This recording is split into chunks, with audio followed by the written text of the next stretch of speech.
Hello and welcome to episode 75 of Onion Unlimited podcast. I'm your host, Daniel Torridon, and I'm joined by my buddy Chris, all the way from Cleveland in Ohio, from the Two Tongues podcast. Hello, Daniel. Nice to be back again. It's hard for me not to sing "Oh Danny Boy" when we start these podcasts. Super. So how are you? I'm doing well. In fact, my sister is visiting from out of town, Yep. and I had a late night last night because of that, and was feeling not so great. And then my wife and my sister and the kids went to the pool, the little community pool, and that's where I was when I realized I was late for our podcast. So I feel very refreshed and ready to go. And I was in the middle of another podcast. I totally forgot we were doing this one. So apologies to anyone that thought we were going live at 5. It's now 6 almost. So there we go. Yep. So just a quick update this week. Let me just tell you this. Remember the first week that we met on here? I told you that someone told me on Twitter I was overthinking things. Yes. And then the second week, the second time we met, someone told me I was shallow. This week I've been told I'm crazy. Oh, the trifecta. So I think that was crazy was all they could come up with in argument to something I posted, which I think, I don't know if you think this, but I think when someone accuses you of being crazy, I think that is because you're getting too close to the truth. Yeah, I think calling somebody crazy is like calling somebody racist these days. It's just a way of shutting down the conversation, right? That's it. You're crazy. Yep. You're crazy. Yeah, and basically, I think you're knocking on wisdom's door. I actually found a quote in. This may not mean an awful lot to you, but it will mean a lot to any of my XJW listeners. Let me just see if I can find it. When it comes to truth, there's a fallacy, isn't there, where people say, like, well, Hitler thought that, or something along those lines. Yeah. Right. As if just because he did, that means that every single thing that came out of his mouth was false. This was a quotation from one of the Watchtower magazines, which is what the witnesses read. It was from 1879, and it was their founder, a guy called Charles Taze Russell. In an article entitled "What is Truth?" he said, "A truth presented by Satan himself is just as true as a truth stated by God." I saw that one. Yeah. That's the one, isn't it? I like that. Yeah, the what is it? It's called ad hominem. I think that's what the fallacy is, attacking the man. Yeah. Right. That's it. That's what Satan thinks. Yeah. But there you go. If indeed Satan is real, even if it's Satan saying it, if it is true, I think the point being made is that truth stands on its own merit. Absolutely. Doesn't matter who says it. So there you go. So I've been accused of overthinking, being shallow, and being crazy. So anybody's guess what next week is going to hold? Well, when we were talking about how symptoms of insanity are awful close to symptoms of mystical enlightenment, so yes. maybe being called crazy is sort of a compliment. Backhanded compliment.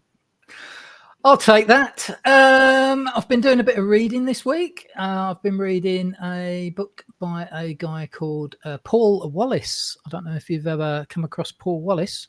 I don't think so.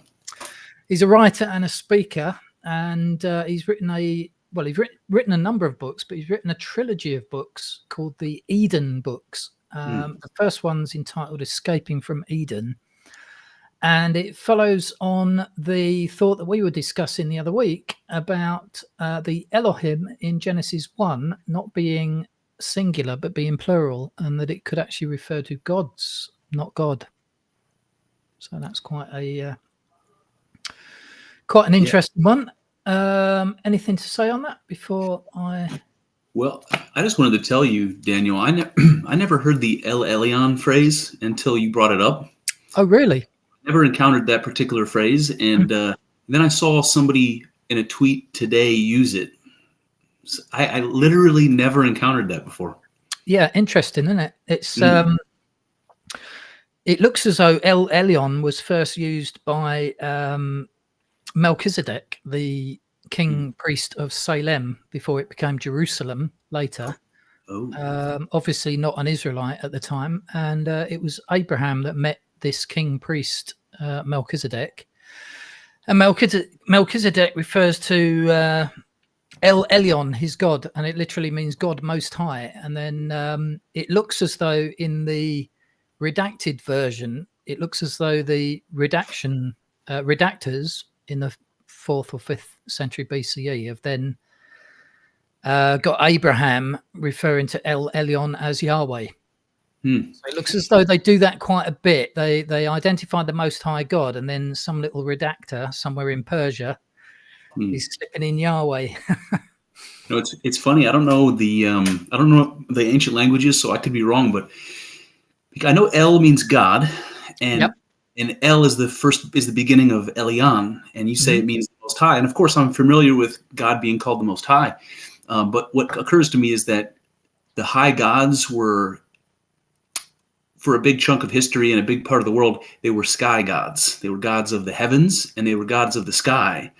Like Jupiter, Deus Pater is the sky father.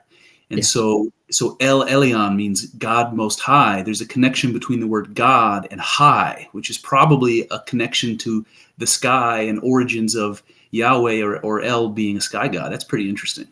I think there's probably is a connection there. An interesting one as a Jehovah's Witness, a scripture that we used all the time was Psalm 83, verse 18, which is the one that says that people may know that you alone are the Most High over all the earth.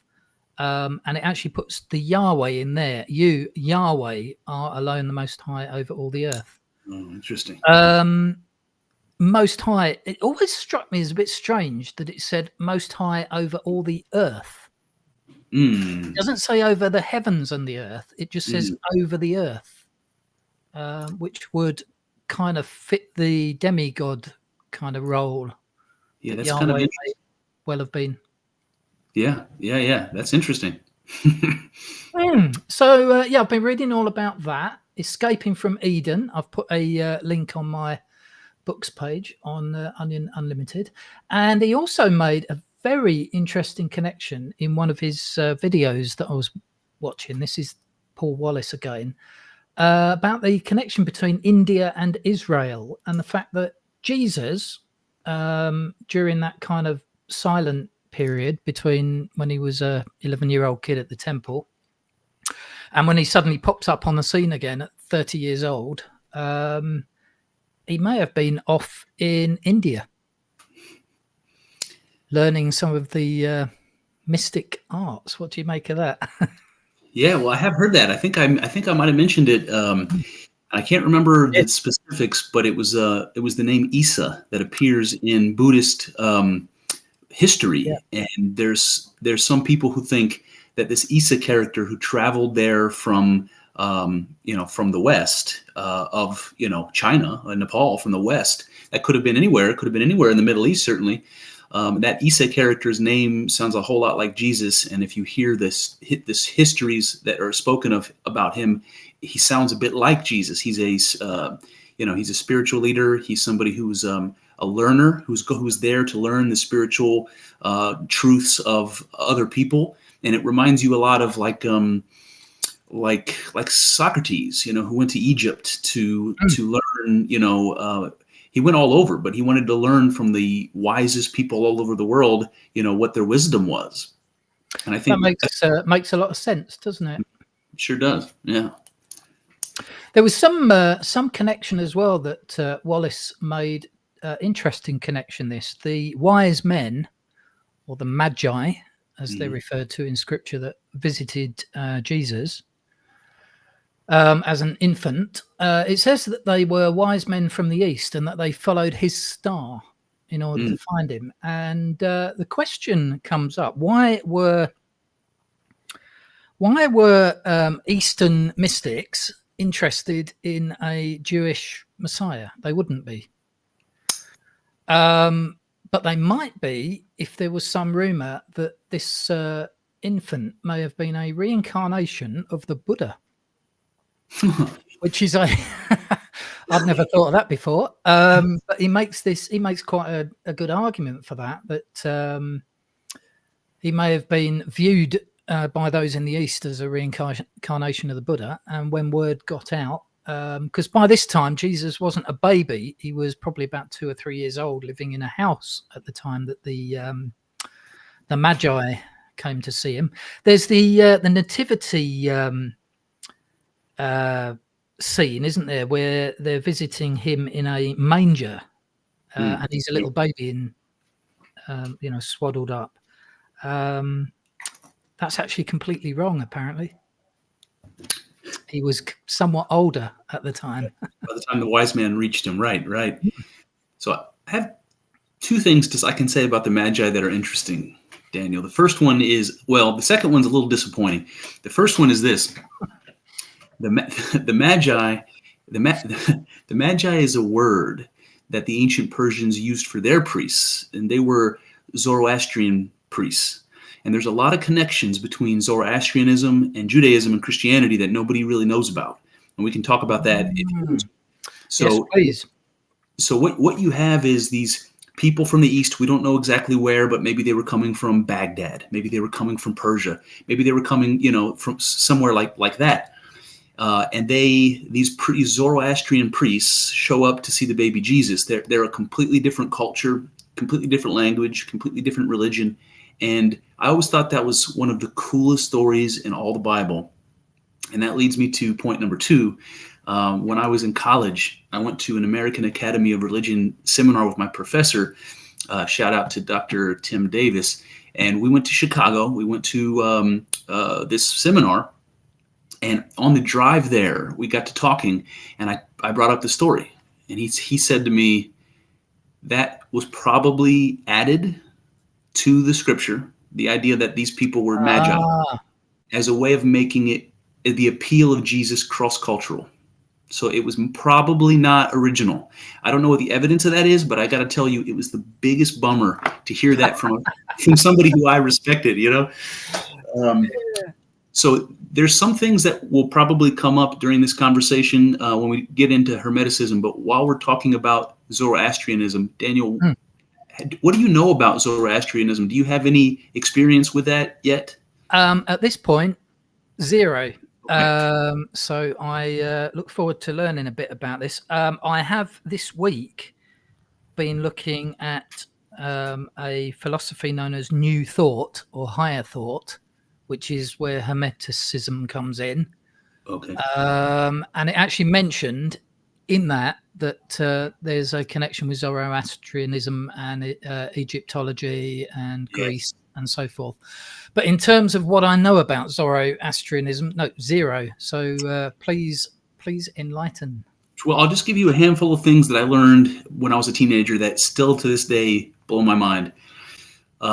Zoroastrianism used to be called, Europeans used to call it Mazdaism, and that's where the car manufacturer Mazda gets its name from from the high god of their religion, whose name was Ahura Mazda, which means wise Lord. And the prophet of that religion was a man named Zoroaster or Zarathustra. That's you might be familiar with from the Nietzsche book, Thus Spoke Zarathustra. Same guy. Zoroaster is the Greek pronunciation. And he was a prophet who predates Moses historically. And he showed up in the Middle East saying there was only one God. And his name is Ahura Mazda. So you can think of him as maybe the earliest monotheist, which is really interesting. But a little bit of a twist is that in Zoroastrianism, they don't believe that Ahura Mazda is the only supernatural creature. They believe the world is populated by supernatural creatures. And the big one that you need to be concerned about, his name is Ahriman. He's the devil. So what you have is God, Ahura Mazda, and Ahriman, the devil. And the way that they present it is like you have a good God and you have an evil God. and they're always at war with each other. They're always struggling within human beings for dominance. So what you get there is the good God versus bad God thing that Christianity picked up. The ideas of Lucifer and the devil that don't appear in Judaism. Even presuming that the serpent in the garden was the devil is reading into that. That's not what the story says. So the fact that Christianity adopted this spiritual warfare happening for our souls and in the world, good versus evil, that comes from Zoroastrianism.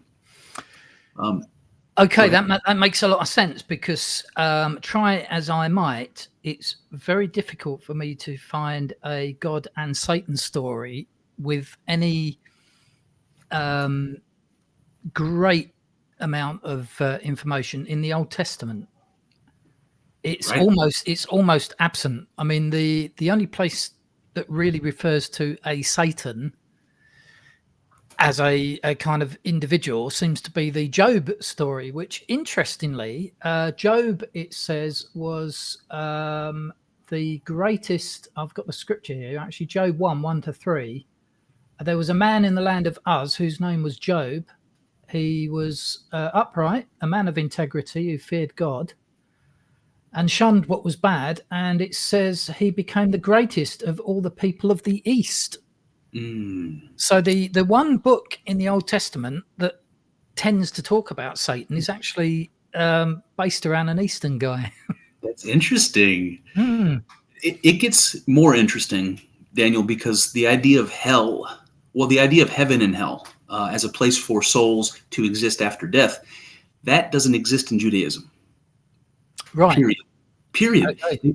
They believed in a land of the dead called Sheol, and it was much like Hades. It was a land where the souls existed until the end times, right? So, and then of course the whole end times element is also read into that, because the Greeks didn't have that exactly. The ancient Hebrews didn't have that exactly. So that idea comes from Zoroastrianism, that if you are naughty, when you die, you're going to burn in hell for eternity. If you're good, you'll go to heaven and live in paradise for eternity. That idea, not biblical, not Jewish, comes from Zoroastrianism. And this seems to be a bit of a pattern with some of the Christian ideas, doesn't it? Even so far as things like the immortality of the soul and that kind of thing. They tend to be more of a find their origins more in mystical teachings than in the ancient Jewish texts. Right. But there's a deep connection to Babylon, because the Jews were captive there, right? Babylon, so if you go back to Babylon, you're going to find things like ziggurat temples. If you've ever seen photos of them, the ziggurat of Ur, it still exists. It's in ruins, but it still exists. A lot of people believe that was the Tower of Babel. So you have a connection between Babylonian temples, the way they were built, and the story of the Tower of Babel. But even more than that, there are these clay tablets that were written in cuneiform that talk about they're called the antediluvian kings list. So okay, I've been looking at that this last week. Okay, absolutely. So they have them in Egypt, and they had them in Samaria and Babylon, where they would just write down this king ruled from X date to X date, and there's 12 of them. And it covers something like 30,000 years. Covers many, many thousands of years. So there's some parallels to how people in the Bible were supposed to have lived for a very long time. There's some parallels, but they're even more exaggerated. But here's the thing about it: the 12 kings in the Sumerian and Babylonian kings list. I don't know enough to point to specifics, but I can tell you that scientists believe that those names of the kings correspond to the 12 patriarchs of Judaism, beginning with Adam and ending with Noah. And the Noah story, the flood story, also a Babylonian story. It comes from the Epic of Gilgamesh. So you have all of that we consider we hold near and dear to be Judeo-Christian, and they're not. They're Zoroastrianism and pre-Zoroastrianism ideas. And this makes a lot of sense to me from the point of view that the Old Testament was actually written a lot later than it's said to have been. And in particular, the Torah, which if you go by what the Torah says, The chronology places it somewhere around about 1500 BC, but modern scholars now think that the Torah was most likely pieced together in its current form, at least, around about 500 to 400 BC, which would be Persian times. Would after they'd been in Babylon, so they would have picked up the story immediately after, right? immediately after. Yeah. And this is also the period where the redactors swapped out the Canaanite El and El Elyon for Yahweh, or rather conflated the two together to end up with one single God called Yahweh that is El, or the Most High. Whereas prior to that, El and or El Elyon and Yahweh would have been two separate gods. Yahweh would have been the son of El, according to Canaanite. So it's interesting, isn't it? They sort of start off with this Canaanite point of view. They're a polytheistic religion to start with, the Israelites, and then they make their way via obviously the northern kingdom of Israel is taken into Assyrian exile, and then you've got the Babylonians that come along and polish off the Judean section and then assimilates the whole of the Assyrian Empire. You'd have ended up with Jews and Israelites being exiled, not just in Babylon itself, but throughout the whole of Babylonia. So they would have been exposed to an awful lot of Eastern teachings, wouldn't Absolutely. they? Absolutely. Maybe even further afield as well, sort of edging towards India. So, tell me if you don't want to go down this road, and I'm perfectly fine with it. But there's something. Fine. Yeah, go. Something that comes up that's connected to this, that's loosely connected to this. So, how much do you know, if anything, about the pharaoh Akhenaten and the Hyksos? Very little. Again, the Hyksos is what we think may have been the Israelites. That's what I want to bring up. That's what exactly. What I want to bring up. But not a 3 million odd people nation in slavery that ever made it through 40 years in a wilderness. I believe it was a very, very small group of people, wasn't it? It was, and there's no evidence that they were slaves. The evidence is that they were wealthy, and that the Egyptians, the proper Egyptians, the ethnological Egyptians, the ones from Egypt with Egyptian blood, were none too happy about them and ran them off because they were afraid that the Hyksos were going to take over. But I tell you that only because the word Hyksos has a certain similarity to the word Hebrew, and they were Semitic people.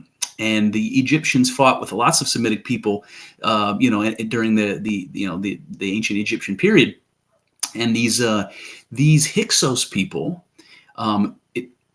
they have some connections to this pharaoh named Akhenaten. Now, Akhenaten is a very interesting character. He gets tied up with the ancient alien conversation for a couple of reasons. Most of which because if you ever see statues or images of Akhenaten, they're very strange, and they have really elongated heads and weird shaped bodies. Like the pharaohs would be represented as ripped, right? Because they're god men. But Akhenaten had a belly and he had love handles, and that's how they made him look. So I tell you that because I think it was Amenhotep III was Akhenaten's father. Everybody knows Akhenaten, even though they don't realize it, because Akhenaten is related to King Tut. We all know King Tut, right? That was his son, I believe. Nefertiti being his wife. So everybody knows him, but what they don't know is that Akhenaten's mother was from sub-Saharan Africa. She was a black African, not a Middle Eastern Egyptian. She was a black African, and she had a different religion, right? She had a tribal animistic religion that worshipped like the Great Spirit. You would imagine, like Native Americans have a religion where they have a high God. This is what she believed. And so people think that when Akhenaten showed up on the scene and took over from his father, he immediately shut down all the temples in Egypt. All of them. And he said, there is no Ra. There is no Osiris. There is no Isis. There's only one God. His name is Aten. He's the sun god. And yes. shut down all the temples, pissed the priests off. And back then they were very powerful people. The priests are like the oligarchs of Russia, back then. They're like wealthy and powerful and dangerous. And he just said, no, there's only one God. So earlier I brought up that Zoroaster may have been the first prophet to say there was one God, but Akhenaten is in the running. And if you go back and read prayers to Aten that are still there, in Amarna, they sound like Christian prayers. You cannot tell the difference between Akhenaten's prayers to Aten and a Jewish or a Christian prayer. Wow. And there's going to be, I'm guessing, the redactors later that put together the Torah with the story of the slavery that wasn't a slavery, and the Exodus that wasn't really an Exodus, and the wilderness and all those kind of stories, would be drawing on some of the sort of myths and fables they'd heard of. And I'm guessing Moses, who is their chief guy, he is going to get some connection here, because it's Moses that kind of tries to introduce this idea of a singular God at the burning bush. Yeah, let me just say something about Moses really quickly. Moses is a name that sounds a whole lot like Ramses. Ra is the god, Ra Moshe, and even in Arabic now, Moses is called Musa. So Moses may very well have been an Egyptian, Ramses. And there's great evidence to suggest that the name Moses is really an Egyptian name. And there really was an Exodus, by the way. If we go back to the Akhenaten story, Akhenaten had to leave the capital of Egypt because he pissed off all the priests. Remember? He had to build a new capital called Amarna from scratch, hundreds of miles north up the Nile. He built a whole new city and moved his whole family there. So there really was an Exodus. And there's connection that says Moses may have been Akhenaten, or Akhenaten may have been Moses, or they may have influenced one another if Moses was a historical character. Yeah, I get this impression that all these stories are kind of influencing each other, and you end up with this mishmash of a story. And then some 5th or 4th century BC scribe has sat down with the task of trying to put this all together into a legible kind of narrative, right, with the purpose of, obviously, the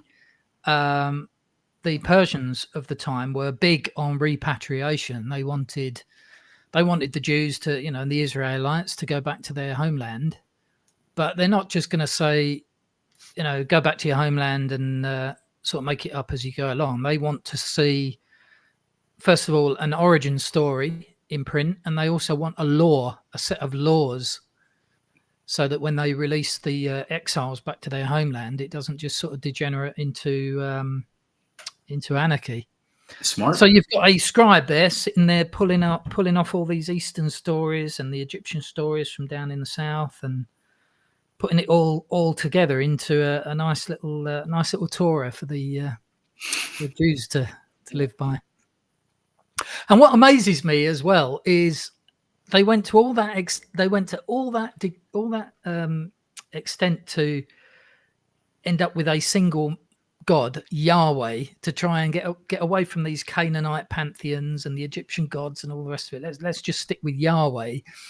And then Christianity comes on the scene and introduces the Trinity again. Yeah. It's kind of sort of messes it all up again, isn't it? That's a good point, Daniel. That's a good point. That's pretty much it. So that's good. I like that. Nice little trip down history lane there. Here's an interesting little connection you might have noticed before. In Hinduism, we have Brahma and his wife Saraswati. Mm-hmm.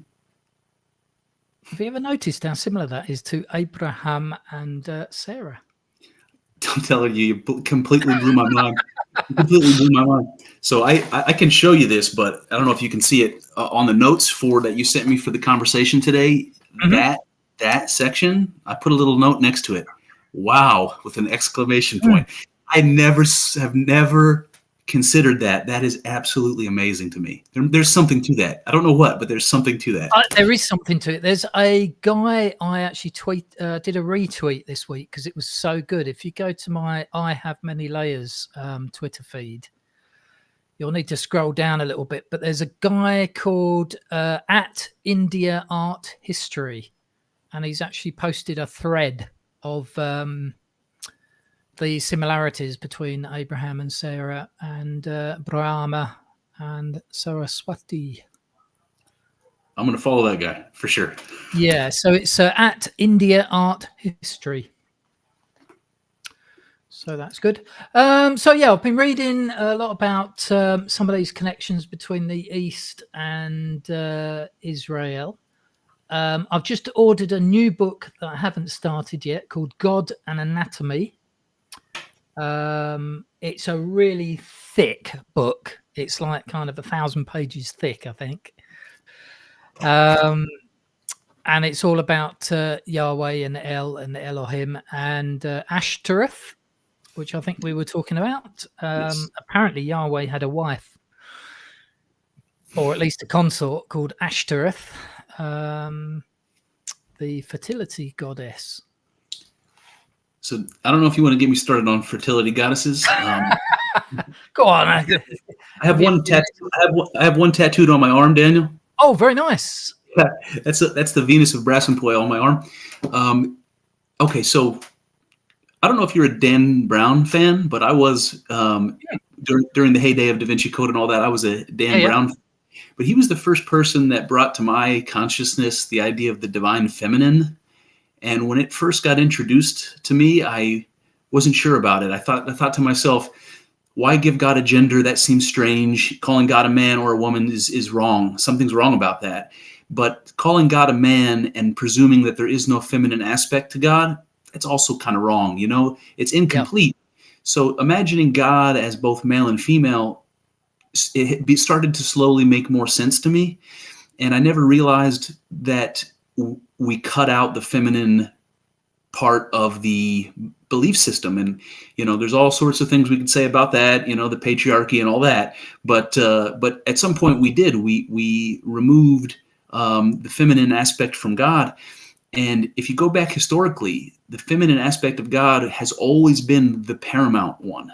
It's always been most important because the feminine has, well, if the feminine has connections to creation, there's no argument there. Women have children. And so the earth mother or the goddess that bore the earth was a woman. The creative essence is a feminine essence. And so it's also connected to our instincts and to the unconscious, which is this mysterious thing we don't understand. But that's where our consciousness comes from, the unconscious. So you sent me an article, actually, which I devoured, about how the Israelite nation, let's just take that one for a moment, the Israelite people, their tribes originally started off as matriarchal, not patriarchal.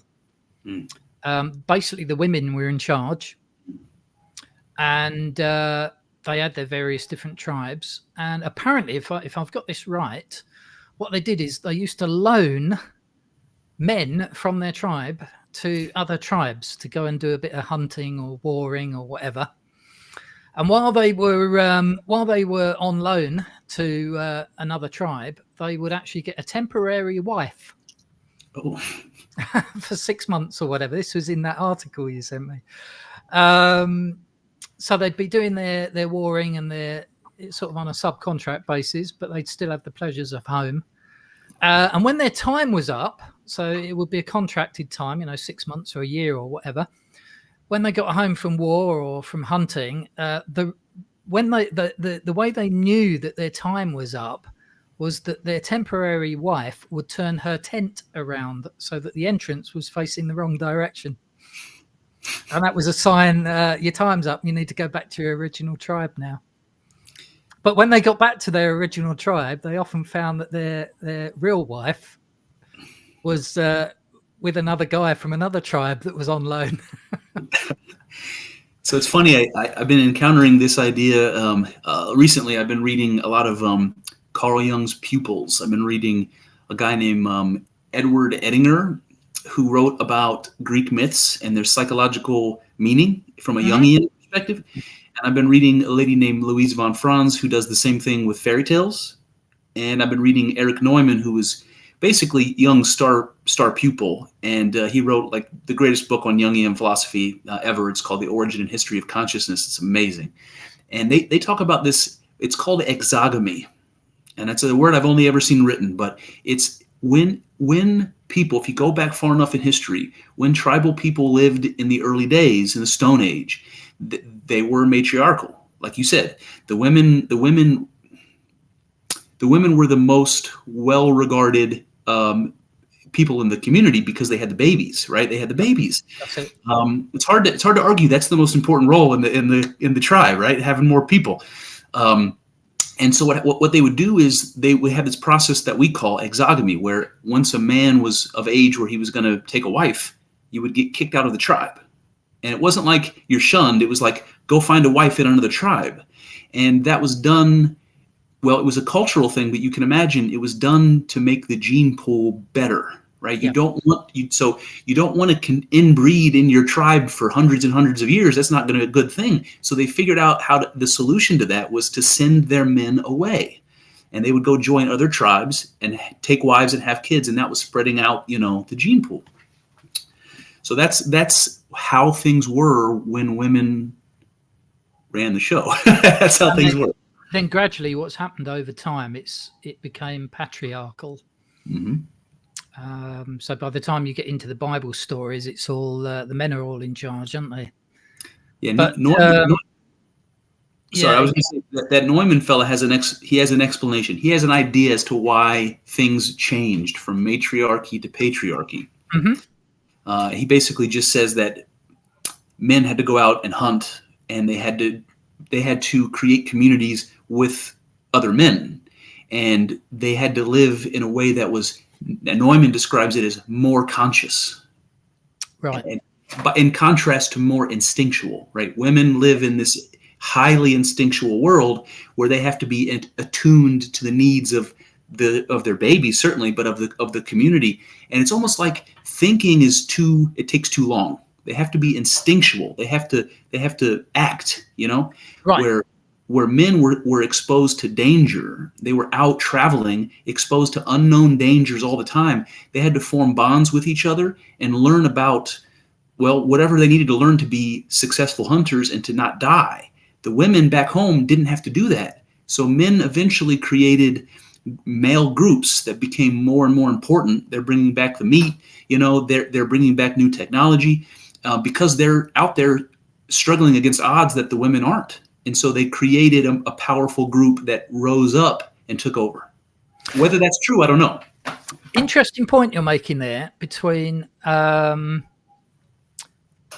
instinctive knowledge and kind of the normal thinking wisdom idea. Yes. It's often been thought that, men think, women feel. That may be a blanket statement across the board. I know as we go into Hermetic philosophy in a little bit, that there's one of the Hermetic principles is that there is two genders to everything. So like you were saying before, when we think of God, we should really be thinking of God as masculine and feminine, not one or the other, that he Absolutely. Has, or it has both sides of it. And I think what's happened in modern society, and hopefully this is changing a bit now, but certainly when I was growing up as a young fella, the male or masculine idea of thinking was always prioritized over the feminine idea of feeling, as if somehow it was better. I'm sort of the, I've got a few years on you. I'm of the age when, the men went to work and the women stayed at home and looked after the babies. And that's a very extreme view, isn't it? It's taking men and putting them into a purely masculine role. And it's taking women and putting them into a purely what we traditionally think of as a feminine role, when Right. in actual fact there's masculine and feminine qualities to both men and women. Right. I mean, I'm not ashamed to say I'm very much in touch with my feminine self. You know, I mean, I'm a bloke, you know, with my beard Mhm. Yeah, yeah, you do. and everything. But I've always been more intuitive than thinking. I don't know if that notices, but I've often found that, you know, particularly in the past, most of my friends have been women. I've normally got on a lot better with women because I'm able to talk about sort of feelings, Hmm. whereas a lot of fellas don't actually discuss feelings, do they? No, no, we pretend that we don't have them, Daniel. Yeah, no, I'm very feely. We'll come to that one in a bit because I want to move on, if it's okay, to this other book that I've been reading, and Yes. it is called the Kybalion or Kybalion. We'll discuss a bit of that today. But can I just, before we go into this is about Hermetic teaching. Can I just give you a rundown on a dream that I had? Yes, please. Yes. So I had a dream. It was all very weird and wonderful, like most of my dreams. But when I woke up, I had this. I just felt compelled to write down some thoughts about space and time. So just to put it in a nutshell, the way that we usually think of space and time, we think about space and time as being basically the same thing, just two different aspects of the same thing. And we tend to think of the first three dimensions as being spatial, don't we?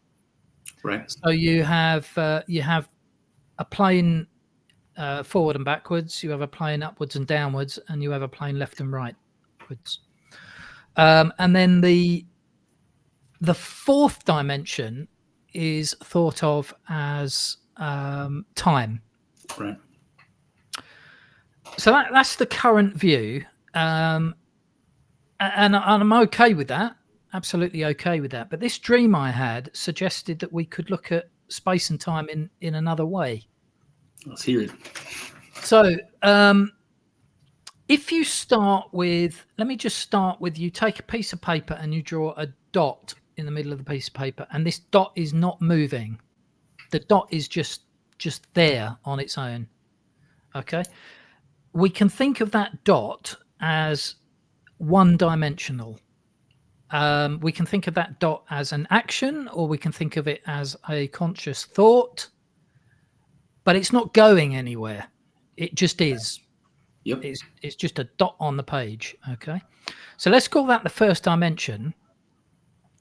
Now, rather than thinking of the second dimension as another spatial dimension, let's save that for a moment. We'll come back to that in a minute.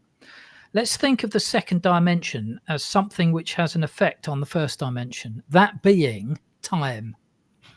Okay. Or as we look at the Hermetic principles in a moment, we'll think of it as vibration specifically. So what I mean by that is you take your dot and you move your dot.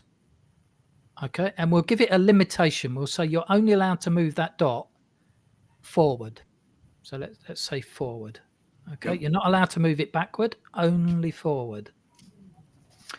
What you've done there, you've introduced a second dimension, albeit a very flat one. But you could actually start doing things with that. You could go around in a circle. Okay. Or you could go in a figure of eight. Hang on. Figure of eight, like an infinity symbol. Now, notice as you do that, as you're moving your dot or your pencil in a figure of eight symbol, although you're only going in one direction, you're actually alternating the direction. Same if you're drawing a circle. You're first of all going left to right, and then you suddenly find yourself going right to left. Yeah. Right. Okay. So you've almost introduced, by introducing motion into it, you've almost introduced like a pseudo backward. You're not actually moving backward any more than you can naturally move backward in time. So what I'm suggesting here is that you actually can't move backward in space.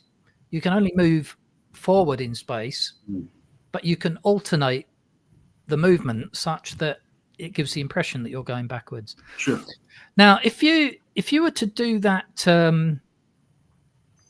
that shape again with the dot, if you were to move it up and then down, and then up and then down and up and down, what you've just gone and created there by the use of time and the use of movement, you've actually created a vibration.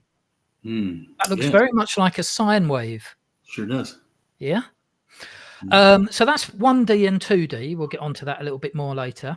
So 1D is spatial, 2D is this introduction of time or movement, or we'll say a combination of time and movement is vibration, for want of a different word. So then 3D, let's say that 3D is another dot, but it's on a perpendicular plane. Okay, so 3D is a dot again. Introduce 4D, that allows that dot on a different plane to move, to vibrate in a particular plane. You only really need the two perpendicular spatial planes, 1D and 3D. You don't actually need a third spatial plane, because 1D and 3D have actually got it covered. All you do is you just rotate it around whatever axis you want to. So you don't actually need 3 dimensions of space. What you need is 2 dimensions of space and 2 dimensions of time to act upon those 2 dimensions of space. Interesting. I don't know. It just sort of came to me in this dream. It might be a load of rubbish, but I wrote it down. And so hold on, wait. Go on, so let me ask you. So you have a 2D plane, and you pivot that. You pivot that 2-dimensional plane any way you want, and it's going to create 3D. It's going to create 3 dimensions. Am I following you? Okay, I like that. It's interesting. Yeah, it's like when you buy something from Amazon. I bought something a while back from Amazon, and it gave me the width, depth, and height. Yeah, and they'd actually got the listing wrong. I was looking at this item, and it said it was 35 centimeters wide and 15 centimeters deep. And I'm looking at this thing, and it wasn't. It was completely the other way around. They've got their widths and depths mixed up here. But actually, width and depth are actually the same plane. That's interesting. It's height that is a different plane. Width and depth just moves around the same plane. Oh man, I'm literally, I don't know if you noticed, I'm literally drawing this out while we're talking. That's it, yeah. So what I actually sort of deduced from this is we don't need to think of space as 3-dimensional. We need to think of it as 2-dimensional, 2 separate planes. And then to act upon those planes, we actually need 2 dimensions of space, not 1. And what you get from that is if you imagine moving around a sphere, If you've actually got a ball and you move your finger around the circle of that sphere, you can actually end up moving in any direction you like without changing the direction that you're moving.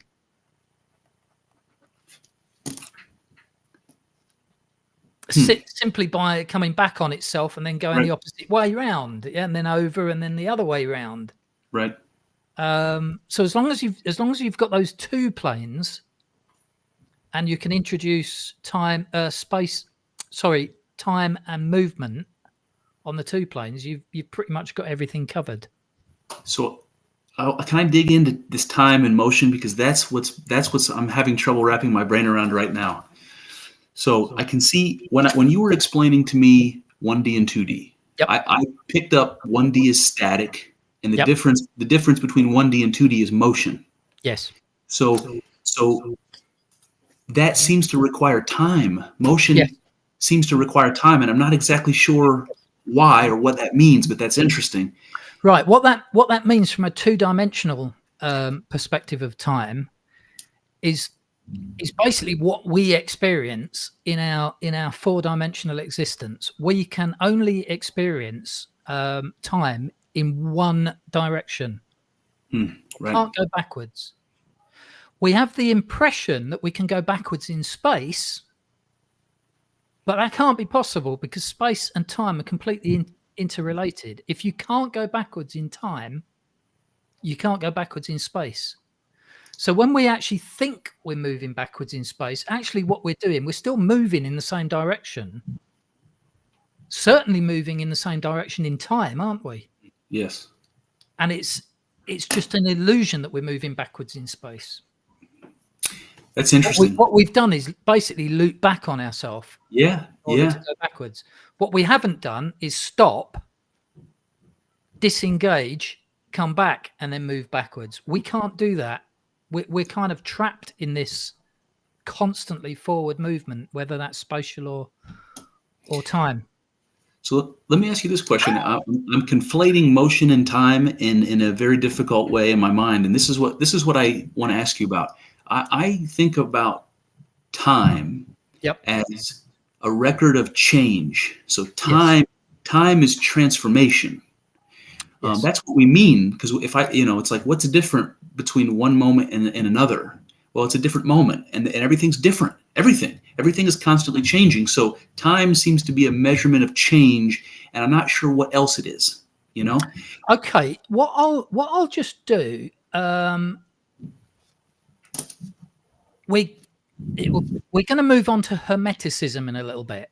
Yep. And there are 7 principles of Hermeticism. I'm just gonna jump to the one that fits this. Okay. So there is. Let me just find this. There are 7 principles in Hermeticism, which we'll come back to in a minute. We'll discuss what Hermeticism is, but one of them is the principle of vibration. Okay. I'm just going to read you something from the Kybalion under the heading of dimensionality and planes, which is interesting. Yeah. So bear in mind, I'd had this dream about planes and vibration before I'd started reading the Kybalion. Yes. And then I started reading the Kybalion and I thought, blow me, that's exactly what I've just had a dream about. So it says, at the beginning, we may as well consider the question so often asked by the neophyte who desires to be informed regarding the meaning of the word plane, which term has been very freely used and very poorly explained in many recent works upon the subject of occultism. The question is generally about as follows. Is a plane a place having dimensions, or is it merely a condition or state? We answer, no, not a place, nor ordinary dimension of space, and yet more than a state or condition. It may be considered as a state or condition, and yet the state or condition is a degree of dimension in a scale subject to measurement. Somewhat paradoxical, is it not? But let us examine the matter. A dimension, is a measure in a straight line relating to measure, etc. The ordinary dimensions of space are length, breadth, and height, or perhaps length, breadth, height, thickness, or circumference. But there is another dimension of created things or measure in a straight line known to occultists and to scientists as well, although the latter have not as yet applied the term dimension to it. Bear in mind this was written in 1907. So the idea of time being a fourth dimension hadn't yet been considered, I don't think. So it says the latter has not yet been applied to the term dimension. And this new dimension, which, by the way, is the much speculated about fourth dimension, is the standard used in determining degrees or planes. This fourth dimension may be called the dimension of vibration. It is a fact well known to modern science as well as to the Hermeticists, who have embodied the truth in their third Hermetic principle that everything is in motion. Everything vibrates. Nothing is at rest. From the highest manifestation to the lowest, everything and all things vibrate. Not only do they vibrate at different rates of motion, but as in different directions and in a different manner. So we've got this idea of the different directions, the sine wave, the up and down, if you will. From the highest manifestation to the lowest, everything and all things vibrate. Not only do they vibrate at different rates of motion, but as in different directions and in a different manner. The degrees of the rate of vibrations constitute the degrees of measurement on the scale of vibrations. In other words, the degrees of the fourth dimension. And these degrees form what occultists call planes. The higher the degree or rate of vibration, the higher the plane, and the higher the manifestation of life occupying that plane. So that while a plane is not a place, nor yet a state or condition, yet it possesses qualities common to both. We shall have more to say regarding the subject of the scale of vibrations in our next lessons, in which we shall consider the Hermetic principle of vibration. Isn't that good? That is good. Do you need to get that? No, it was actually it was my alarm for reminding me of this podcast. So can we unpack that a minute? Basically what we're saying is that there are dimensions of space, spatial dimensions, but they only really exist if you take a static point and add motion or time or vibration to it. That's effectively what we're saying. So interesting. And then it exists as a plane. So we call that 2-dimension. And I'm positing that there's also a third and fourth dimension that are perpendicular. I might just be repeating myself there. But yeah. So it's almost like motion creates space. And I don't know if I'm conflating the word plane and space, but it's like whatever it is. I think they work well together. Absolutely. And I think I may have mentioned this to you before, but there's a guy that works. His name is Robert Dijkgraaf. He's a physicist that works at in Princeton, I believe, and he says that he believes space might emerge from entanglement. So, there's a whole question there when we start talking about quantum entanglement that could get us in the weeds in terms of vibration and waves and all that sort of stuff, because that quantum physics is chock with that. But he believes that something to do with entanglement creates what we call space, the planes that allow motion, and that doesn't happen without time. Motion requires time, and so there's this. It's difficult for me to, after this discussion, it's difficult for me to make a distinction between motion and time. Yes, and space for that matter. And space for that matter. So as we move into the Hermetic principles, the first Hermetic principle will be, when we get to it, the principle of mentalism, which is basically that everything that exists is a product of mind, of consciousness. Now, we've discussed before that consciousness, or the type of consciousness that we're aware of, is one thought following another in a, usually speaking, forward momentum, albeit that's very conceptualized. But conscious thought involves change. You have a thought, you have another thought, you have another thought, you have another thought. What you've just done there, you've created space. There's gaps, or want of a better word, troughs and peaks, between this thought and the next thought and the next thought. Even if it's only conceptually, you've gone and created space. And if you've created space, you've created time, because the two are completely interlocked. That's amazing. So space and time and direction and planes and the vibration and everything is to me, it's evidence that there is a higher being, a higher consciousness from which all of this is arising. Well, I'll tell you what that helps me to do. It helps me to conceptualize something that I'm very interested in, but I can't really conceptualize very well. And it's the idea, it's about idealism that we've talked about. It's the idea that everything is mind. Yes. So I try to imagine what does that mean? How is that possible? That, does that mean that matter, space, and time is a thought? And a thought in what? And a thought in God? It's like it's a very, very convoluted little exercise. No, But I think you're on the right lines there. I really do think you're on the right lines there. What you just said is that simply by having a thought, what you have is like a cascading domino effect of change, of transformation. And if that transformation manifests as space and time, then I understand Bernardo Kastrup saying everything is mind. That makes sense in a strange way. And you helped me with that, man. I appreciate that. Thank you. Well, I'm glad it has, because I come up with these little ideas and they're not quite as eloquent as the way that you often put things. But if you can get that, and that's been of any use, that is brilliant. Let me just introduce this idea of Hermetic philosophy, and particularly this book, the Kybalion, that was written around about 1908, I believe.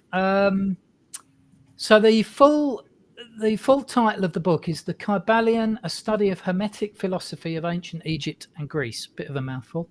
Published in 1908 by anonymously, actually, by the Three Initiates, which has often been identified as a guy called William Walker Atkinson, who may or may not have been a Freemason. Somebody the other day said, "Well, you don't want to read the Kybalion. A Freemason wrote that." And I said, why should that be a reason to disregard it? Good question. What did they say? Well, they said that the Freemasons sort of do a load of sort of wacky shit, and there's a lot of weird stuff going on, and some of it may not be true. And I said, well, that may be true. That may be the case, but that doesn't mean that just because a Freemason wrote a book, if indeed it was a Freemason, that there isn't some truth in it. I tend to base whether it's truth these days on when I read something. Does it instinctively speak to me? Yeah, I really don't care who's written it. I really don't care that at all. And that even goes, even though I'm no longer a Jehovah's Witness, and I'm no longer in what I consider to be a cult, there are still things that I learned as a Jehovah's Witness, things that were written in Jehovah's Witness publications that I've learned from. Sure. And that I look at and I say, well, I think that's true. Same with the Bible as a whole. There's certain things I look at and I think, no, that's nonsense. But other things, there's truth there. Absolutely. So, published by this guy. May or may not have been a Freemason. May not have even been him. It was published anonymously. William Walker Atkinson was an occultist, which, as a Jehovah's Witness, we used to shy away from occultism because it was thought of as demonism. Yeah.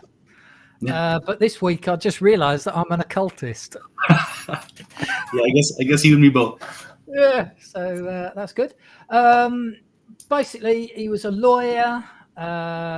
He got interested in Hinduism, which I found interesting. Mm-hmm. And he started introducing a lot of the Oriental occultism to the West. And there was a movement that he was involved in at the time known as the New Thought movement, which was a spiritual movement that coalesced in America in the early 19th century. And it basically combined ancient Greek, Roman, Egyptian, Chinese, Taoist, Vedic, Hindu and Buddhist cultures, and trying to basically find the beliefs that sort of overlapped in those different philosophies. Do you find it interesting that happened in what you say in America, that New Thought movement was big here in the U.S.? Do you find that to be coincidental, like this melting pot place where we live? No, I don't. It's interesting that the Jehovah's Witnesses, they weren't known as that at the time. They were called the Bible Students. Charles Taze Russell was around about that period as well, 1870 through to he died 1916, I think. You've got Ellen White of the Adventists. Mormonism? Joseph Smith. Yeah, I think that was early 1800s. Yeah. Mm-hmm. Yeah, there was quite a big revival into sort of weird spiritualism, wasn't there, at the time? I know there was a lot of certainly Charles Taze Russell was big on pyramidology and Really? yeah, and the Millerites are the other ones that the Adventists kind of grew out of the Millerites. They were very big on numerology, weren't they? Mm-hmm. They kept setting dates for the end of the world and then being That's right. Yeah. greatly disappointed. Yeah. But I think there was something there insofar as people were searching. They were searching, you know. I mean, even Charles Taze Russell, the founder of the Bible Students, for a period went off looking at Buddhism and Hinduism. Mm-hmm. In the end, he came back to Christianity, but he kind of formed his own sort of version of it, which had a lot of numerology and pyramidology in it. So I don't want to go too far off the topic, but I want to bring something up that I brought up to you before, and you tell me if you see the link here. If somebody studies world religions and picks and chooses the things that speak to them, like you said, if you intuitively agree with something or it speaks to you, it calls out to you, then you want to adopt that. That there's like a discernment that happens where you, as an individual, only on that level, get to decide if it's compelling to you, if it speaks to you. And it's connected to something I brought up to you before when I was talking about morality and Jordan Peterson's take on morality, where he says every decision you make is one choice against an infinite number of alternatives. And so there's discernment involved, where as an individual, you're saying, I believe this decision is the best of all possible decisions. So it's actually every choice you make is a moral act. Yeah. And I think there's a connection between the type of discernment you're making when you make any decision and the kind that you described when you're cherry picking those little nuggets of wisdom from all the different traditions. Yeah, and I think, I know for a fact that when I was in a cult, because we were taught that only we had the truth, it was highly discouraged to pick a mix. Yeah. You could not go outside the bubble that was Jehovah's Witnesses. If you started reading about Hinduism or Buddhism or something like that, people would give you a sideways look. Why would you do that? Because we've got the truth. Right, Why would you look at, it always used to get me a bit because I used to do door-to-door preaching. I'd go to the door and say, good morning, I'm a Jehovah's Witness. And I'd encourage people to read our literature. And quite often people would say, oh, okay. And they'd take the literature. And then they'd say, just wait there for a moment. And they'd nip indoors and they'd come back with a little pamphlet from their Buddhist temple or Hindu temple or their Pentecostal church or whatever. And they'd want me to read their information. Yeah, swap. And I always used to feel bad because we were told as Jehovah's Witnesses, no. Why would you want their apostate lies? We've got the truth. And it's a very narrow view. It's a very, very narrow view, I believe. Absolutely. And I think since I've left, I've learned a lot from Hinduism. I've learned a lot from Buddhism. That's not to say that I'm a Hindu and that I accept the whole thing. I don't. But there's certain elements of Hinduism that really resonate with me. And I think, yeah, I believe that. If you had to pick an existing religion, you pick one that most closely aligns to your beliefs, would it be Vedanta Hinduism? Yes, I think it would. And particularly the Advaita philosophy. I'm not sure if I've written anything down on that or not. Oh, that's all right. Let me just have a quick look. The kind of stuff that you read in the Upanishads, Yeah, the Advaita. Here we go. The Advaita philosophy is basically it's a non-dual form of Hinduism.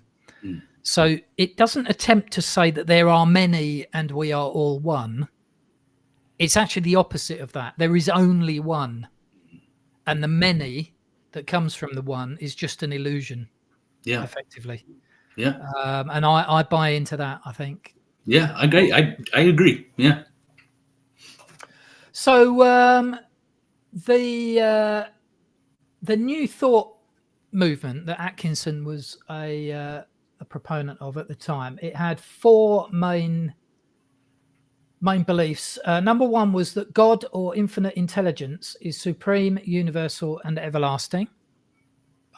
I can buy into that. Absolutely. Yeah. Number two, divinity dwells within each person. All people are spiritual beings. Yep. Good with that. Yep. Number three, the highest spiritual principle is loving one another unconditionally and teaching and healing one another.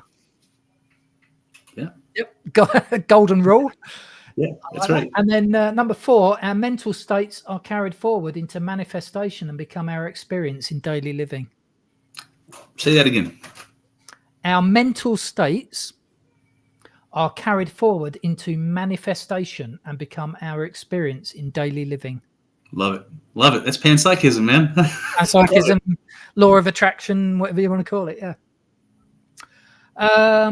The Kybalion, the actual book that Atkins or whoever it was wrote, he actually said, according to the teachings, the passage of this book is for those ready for the instruction. It will attract the attention of such as and when they are prepared to receive the teaching. And likewise, when the pupil is ready to receive the truth, then this little book will come to him or her. Such is the law. That's good, isn't it? Do you feel like that's the case for you, Daniel? That that you were introduced to those ideas that got you further along your spiritual path right when you could digest them?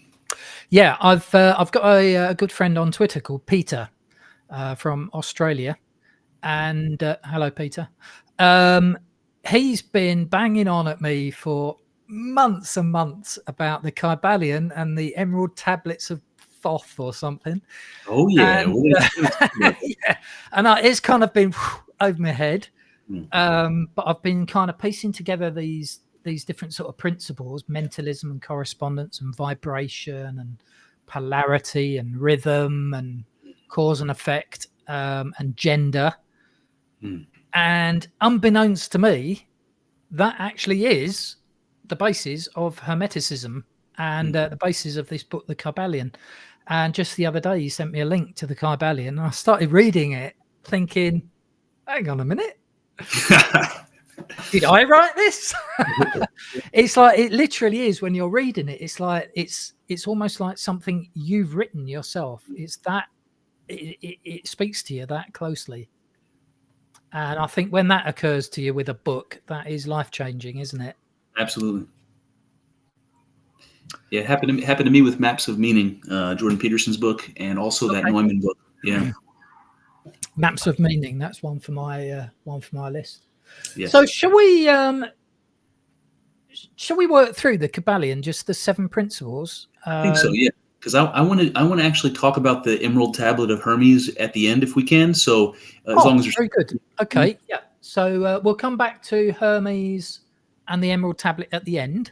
Yes. So the Hermetic wisdom that we're going to be speaking about basically comes from this guy called Hermes, and we'll come back to who he was a bit later. But just sticking with the book for now, the 7 principles are mentalism, correspondence, vibration, polarity, rhythm, cause and effect, and gender.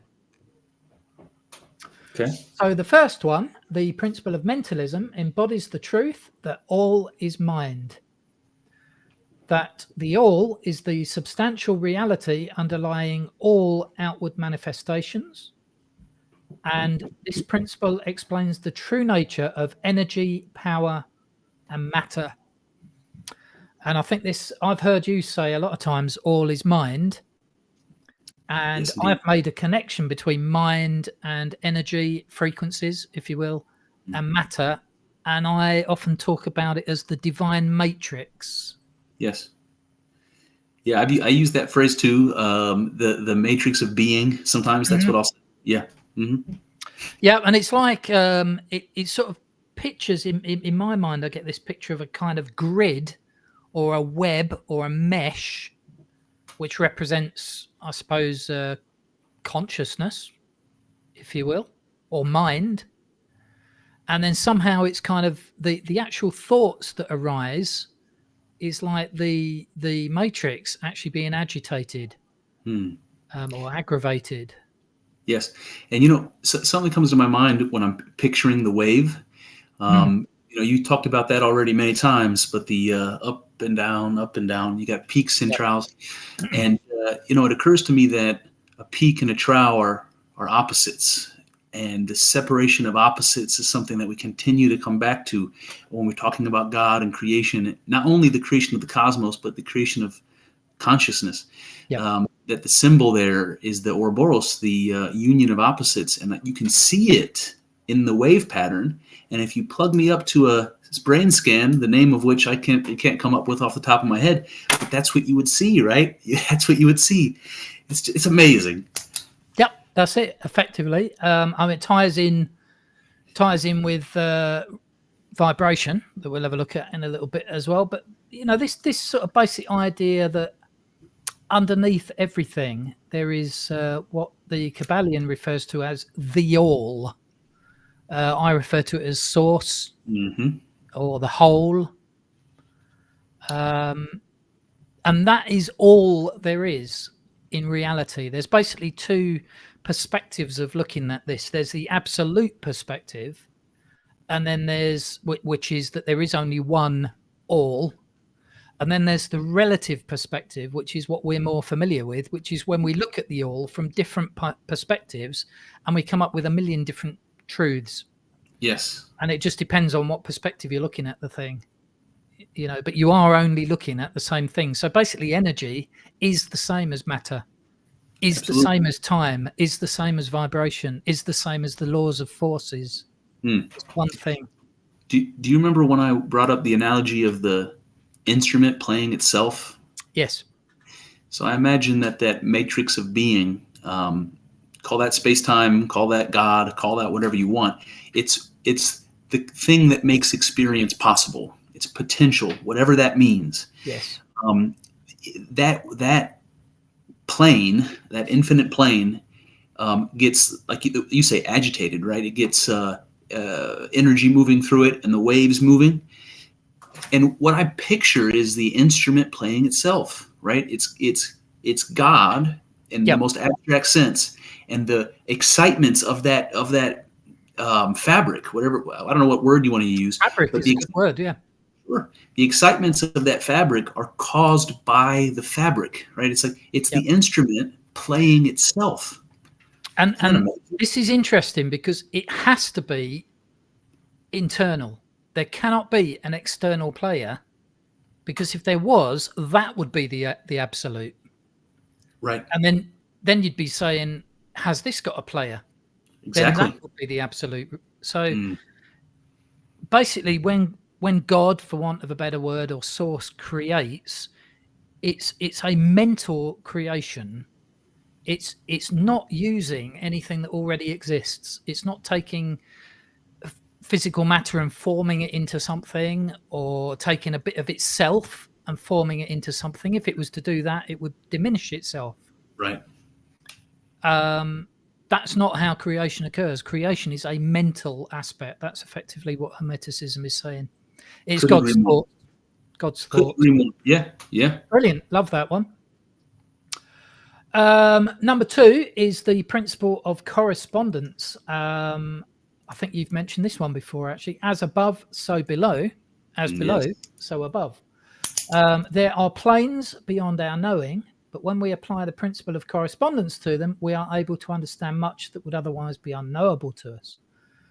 This principle is of universal application and manifestation on the various planes of the material, mental, and spiritual universe. The ancient Hermetics considered this principle one of the most important mental instruments by which man was able to pry aside the obstacles which hid from view the unknown. Its use even tore aside the veil of Isis to the extent that a glimpse of the face of the goddess might be caught. Just as a knowledge of the principles of geometry enables man to measure distant suns and their movements while seated in his observatory, So a knowledge of the principle of correspondence enables man to reason intelligently from the known to the unknown. Studying the monad, he understands the archangel. This is effectively saying that if you want to understand a plane or a dimension or a level of existence, you effectively have to be at least one level above it. That's effectively what it's saying. You have to be on the outside looking in. So if we are indeed experiencing having a four-dimensional, what we would call a human experience, at the very least, we must be five-dimensional, extra human, in order to be able to experience that. Now we can't actually experience our fifth dimension, our spirit dimension, at this moment in time, because we're having a human experience. But whoever is further up the chain, so a sixth dimensional being, would be able to observe us. Right. A seventh would be able to observe the sixth and the fifth and the fourth. Yeah. You actually mentioned to me the other day that there could actually be dimensional beings going infinite. Well, there's a Native American phrase, and I think we've said it before. I think maybe you've said it as well. That it's turtles all the way down, right? Because of the I think the Iroquois or whoever it was, the Native American tribe had a myth about the creation of the world, and the question was, where did the earth come from? And they said, well, in the beginning there was just water, and the duck and all the animals took turns diving down to see if they could find land and bring it up. And each animal goes one by one, and nobody can go low enough to get the earth. Finally, one of the animals manages to do it. He's the culture hero. He's the Jesus Christ character of the myth, and he brings up the earth. And in order to make it the earth, he puts it on the back of the turtle. Yep. So the turtle's floating there on the water, and the whole rest of the universe is built up on top. And you get this fractal picture. Okay, well, what's the turtle standing on? Yeah, well, he's standing on another turtle. Well, what's he standing on? Another turtle. And it's turtles all the way down. So I see this as above, so below, as an understanding of the fractal nature. Fractalism, I do as well. Absolutely. And if we say that God is unknowable, or that the unconscious is unknowable, and there's parts of our experience that we don't have access to, what the Hermetic tradition says is you don't need to observe the unobservable. Just observe yourself and everything you need to know about everything else. Because remember, you are a fractal representation of the thing higher than you. Maybe that's the higher dimensional you, and so on and so on and so on. So all you have to know is yourself, and that's what the ancient just know your higher self. Know thyself. That's what the Greeks said. And if you know that, then you know everything. Isn't that amazing? And the way to understand this, in simple forms, we were talking about a dot on a piece of paper earlier. That dot, which we'll say represents a one-dimensional being, has to exist in something. In this case, it's existing in a piece of paper. Yeah. Yeah. And then within that thing, it can move and exist within that thing and become a two-dimensional dot, for example. We can do that. We can draw dots on pages and move dots around pages because we're operating from a higher level. Right. Yeah. From a plane that has, at least that we know of, 4 dimensions, either 3 of space and 1 of time, or as I've postulated earlier, 2 of space and 2 of time. But we're operating from a 4th dimension. But for us to exist, we have to exist in a, for want of a better word, a container dimension. Yeah. Let's call it the 5th dimension. Now, we might call that our higher self, but then that higher self has got to exist in something. Now, we could jump directly to the 6th dimension and say that's the absolute, that's God. Right. But what if it isn't God? What if it is merely gods that caused our being, and then they are themselves within a 7th dimension, which is the ultimate being, or as you say, within another and another and another? It's you don't need to know all the way up. All you need to know is the level above you. Yeah, you know what's funny about this to me? I don't know if I've ever told you this before, but when people say God is infinite, I agree with them. But when you ask somebody what infinity is, we don't usually see eye to eye. I think infinity is a verb. I think it's an action word. That to be infinite is an action. It requires something. It's not a given. Infinity doesn't exist. It has to be created. It has to be constantly created. So God is infinite, yes, in the sense that it's always transforming. It's always becoming more and becoming different. Does that make any sense to you?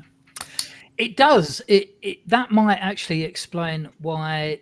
So sometimes when we think of infinite, we think that infinite already exists, but it might be a case that infinite only exists when it needs to exist. See, there's a So paradox. if you reach a point where you say, I've found God, then there's another layer. And then you find that and you go, there's God. And then there's another layer. Well, there's a paradox here, and every time I bump into these, I think there's something to it. That if I said God is infinite, and that's an action word, meaning that it's something that's continually being added to, let's say, that God is at once in this moment finite and infinite, right? Because right, there's only so much. Even though it's continuing to grow, at any moment it's finite, And people ask, if God is infinite, then why is the creation, why is the cosmos and our experience and everything that's ever existed finite? How is that possible? And the truth seems to be that it's both at once, And it could very likely be like the Hindu philosophy of the serpent eating its own tail. Once you introduce a circle into the equation, it's both finite and infinite. It has a beginning, but once it exists, it doesn't have a beginning. Bingo. That may be how it goes on. Maybe all those layers, all those dimensions that we're speaking about, maybe they back in on themselves, and maybe there is a case. In fact, we come to it a little bit later. Maybe there is a case to be said that God is breathing out and breathing in, and there's a constant destruction and creation and destruction and creation, and that is what the infinity is. I'm okay with that. I like that. Okay, right. We'll get onto that in a bit. Number 3 is the principle of vibration. Nothing rests, everything moves, everything vibrates. This principle explains that the differences between manifestations of matter, energy, mind, and even spirit result largely from varying rates of vibration, from the all, which is pure spirit, down to the grossest form of matter. All is in vibration. The higher the vibration, the higher the position in the scale. The vibration of spirit is at such an infinite rate of intensity and rapidity that it is practically at rest, just as a rapidly moving wheel seems to be motionless. And when I read that, I thought, hang on a minute. I said that a few weeks back. I said about a bicycle wheel. If you're spinning a bicycle wheel and you stick your hand in it, it appears very solid. Yes. Yeah, we did talk about that. We did, didn't we? Even though it's only 90% of a bicycle wheel doesn't exist. So the principle of vibration is that once you introduce movement into something, then you can start thinking about atoms and molecules and matter in general. Right. So with a wavelength, I'm almost certain that this, like, the more tightly packed the wavelength is, the more energy it has, right? So there's a lot more ups and downs when there's more energy in it. And I wonder if this principle of vibration is like we differentiate the world based upon how much energy is in that wave. A wavelength that's, let's say, the color red is a more densely packed wavelength than blue. So that's how you get diversity out of oneness, let's say. But because we know energy and matter are the same thing, and that we exist in a closed system, right? Energy can't be created or destroyed. What directs the energy? It's like, what is causing more energy to go in one direction to become something, and less energy to become something else? Is that random? Is it intelligent? Is it directed? You know what I mean? I have so many questions. It's to use an analogy, you were saying that the creator is rather like a musician playing an instrument. I play the guitar, and if you've got a guitar with 6 strings on it, each of those strings vibrates at a different frequency, doesn't it? On the door behind me, you'll see my chakras. Yes. 7 chakras. They represent the energy points within the human body, starting from the root chakra at the bottom all the way up to the 7th chakra, which is the crown chakra, and each one is actually a color. And red is the lowest frequency, working through to the highest frequency, which is purple at the top. And it actually corresponds. Mariella, my girlfriend, hello Mariella, was mentioning to me this week that crystals, she does a lot of, she's into crystals and healing and that sort of thing. The crystals themselves, based on the color of the crystal, actually carries different frequencies. That's very interesting. I've always been one to write off that sort of thing, but I'm not sure I can. Yeah. I'm not really sure I can write it off. The atoms in those crystals are vibrating, that's for sure. And what makes crystals unique is how evenly formatted the atoms are. They're all stacked in very even rows, and so it gives them the structure that's special to a crystal. And they use crystals in all kinds of ways scientifically. So, absolutely. Well, I mean, even a simple thing like a clock. You have a quartz clock, which is based entirely on quartz frequencies. Right. Which got me thinking. I wonder what would happen if you created a clock based on a different crystal. I don't know. You'd probably end up with a clock that runs fast. I don't know. Yeah, fast or slow. Yeah, I don't know. But yeah, it's I was the same, Chris. I used to, the idea of crystals, I thought, well, a load of rubbish, if I'm honest. Yep. No offense, Mariella. I'm on your side now. Yeah, we're converts. Absolutely. I mean, the more that she's spoken to me about this, she's very intuitive. We were talking about intuition earlier. She's an empath, and she picks up on energies of people, all that kind of thing. And when she's in a crystal shop, it's like she can just feel all the vibrations. It's like the crystals are alive to her. That's interesting. There's actually a bit in the Kybalion book that says that crystals actually can be thought of as a form of life due to the frequencies that is in it. Yeah, I mean, if you can zoom down to the level of the atoms, you would not disagree that it's alive, right? Yep. It's alive. Absolutely. It's moving around. Yeah.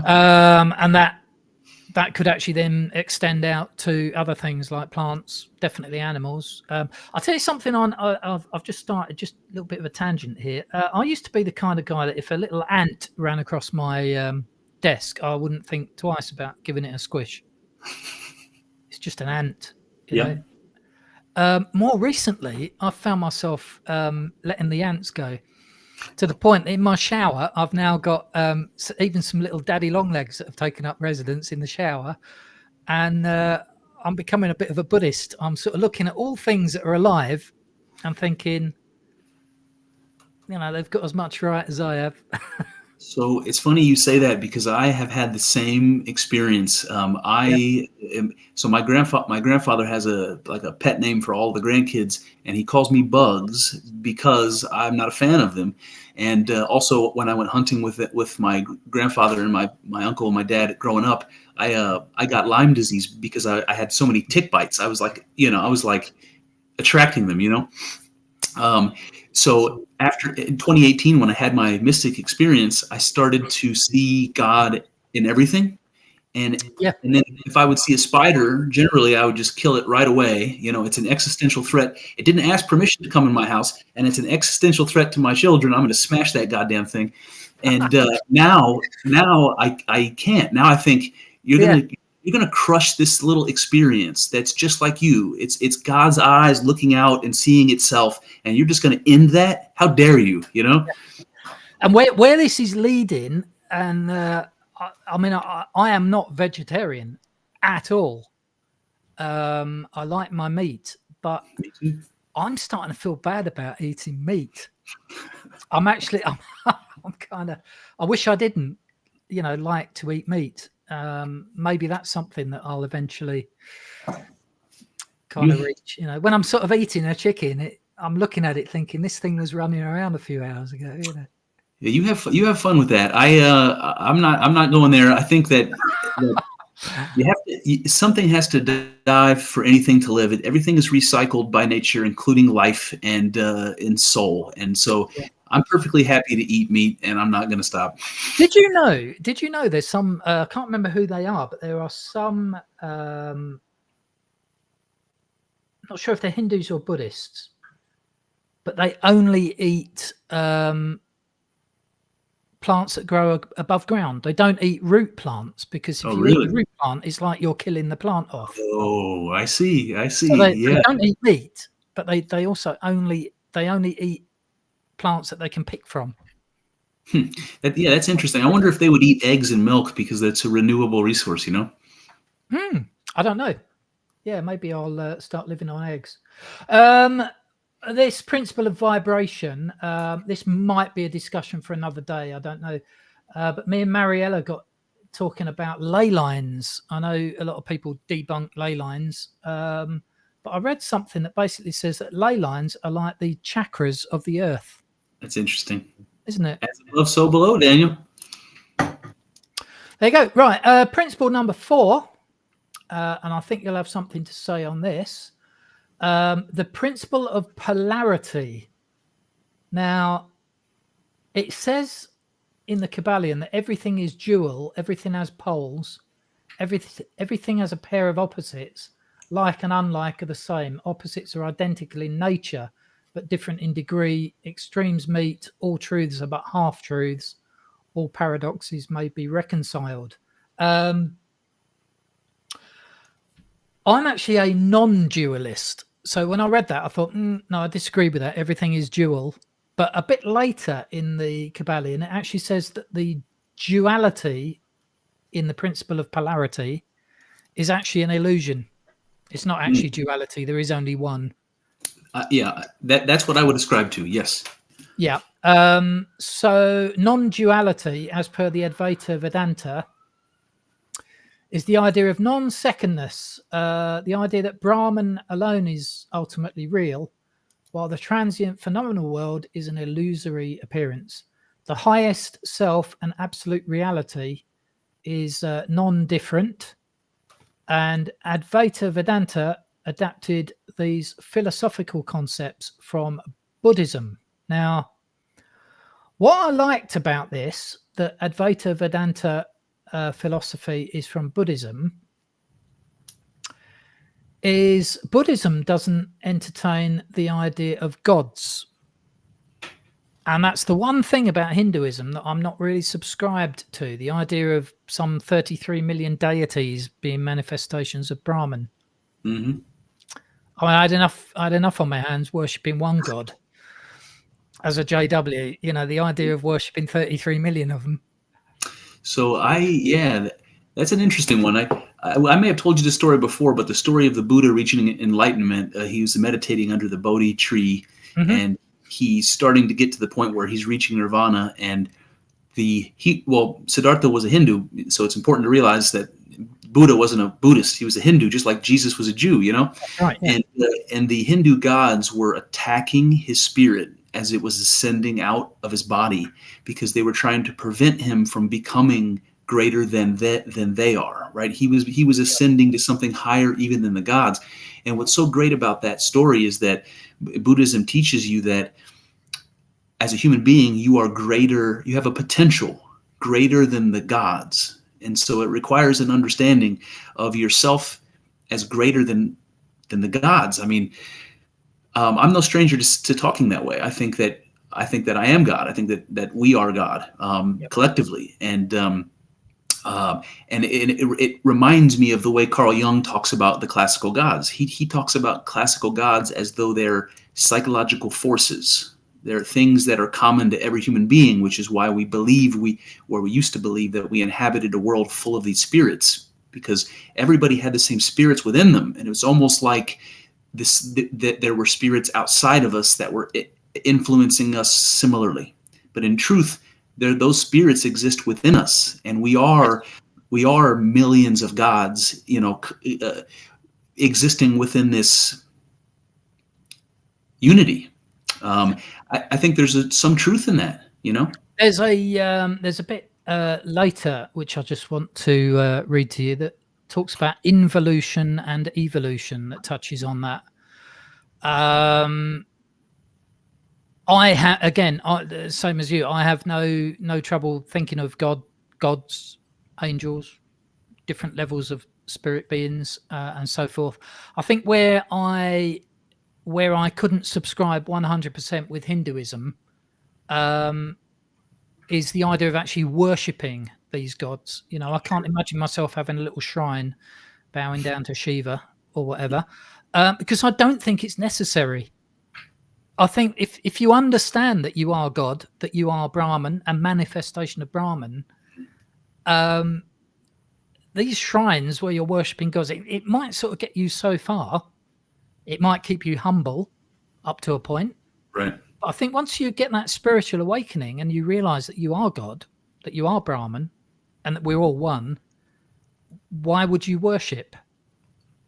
Yeah, being humble doesn't work so well when you realize you're God, does it? No, that's right. Yeah, I'm going to worship myself. Yeah, it doesn't work. And so you fall back into this rather.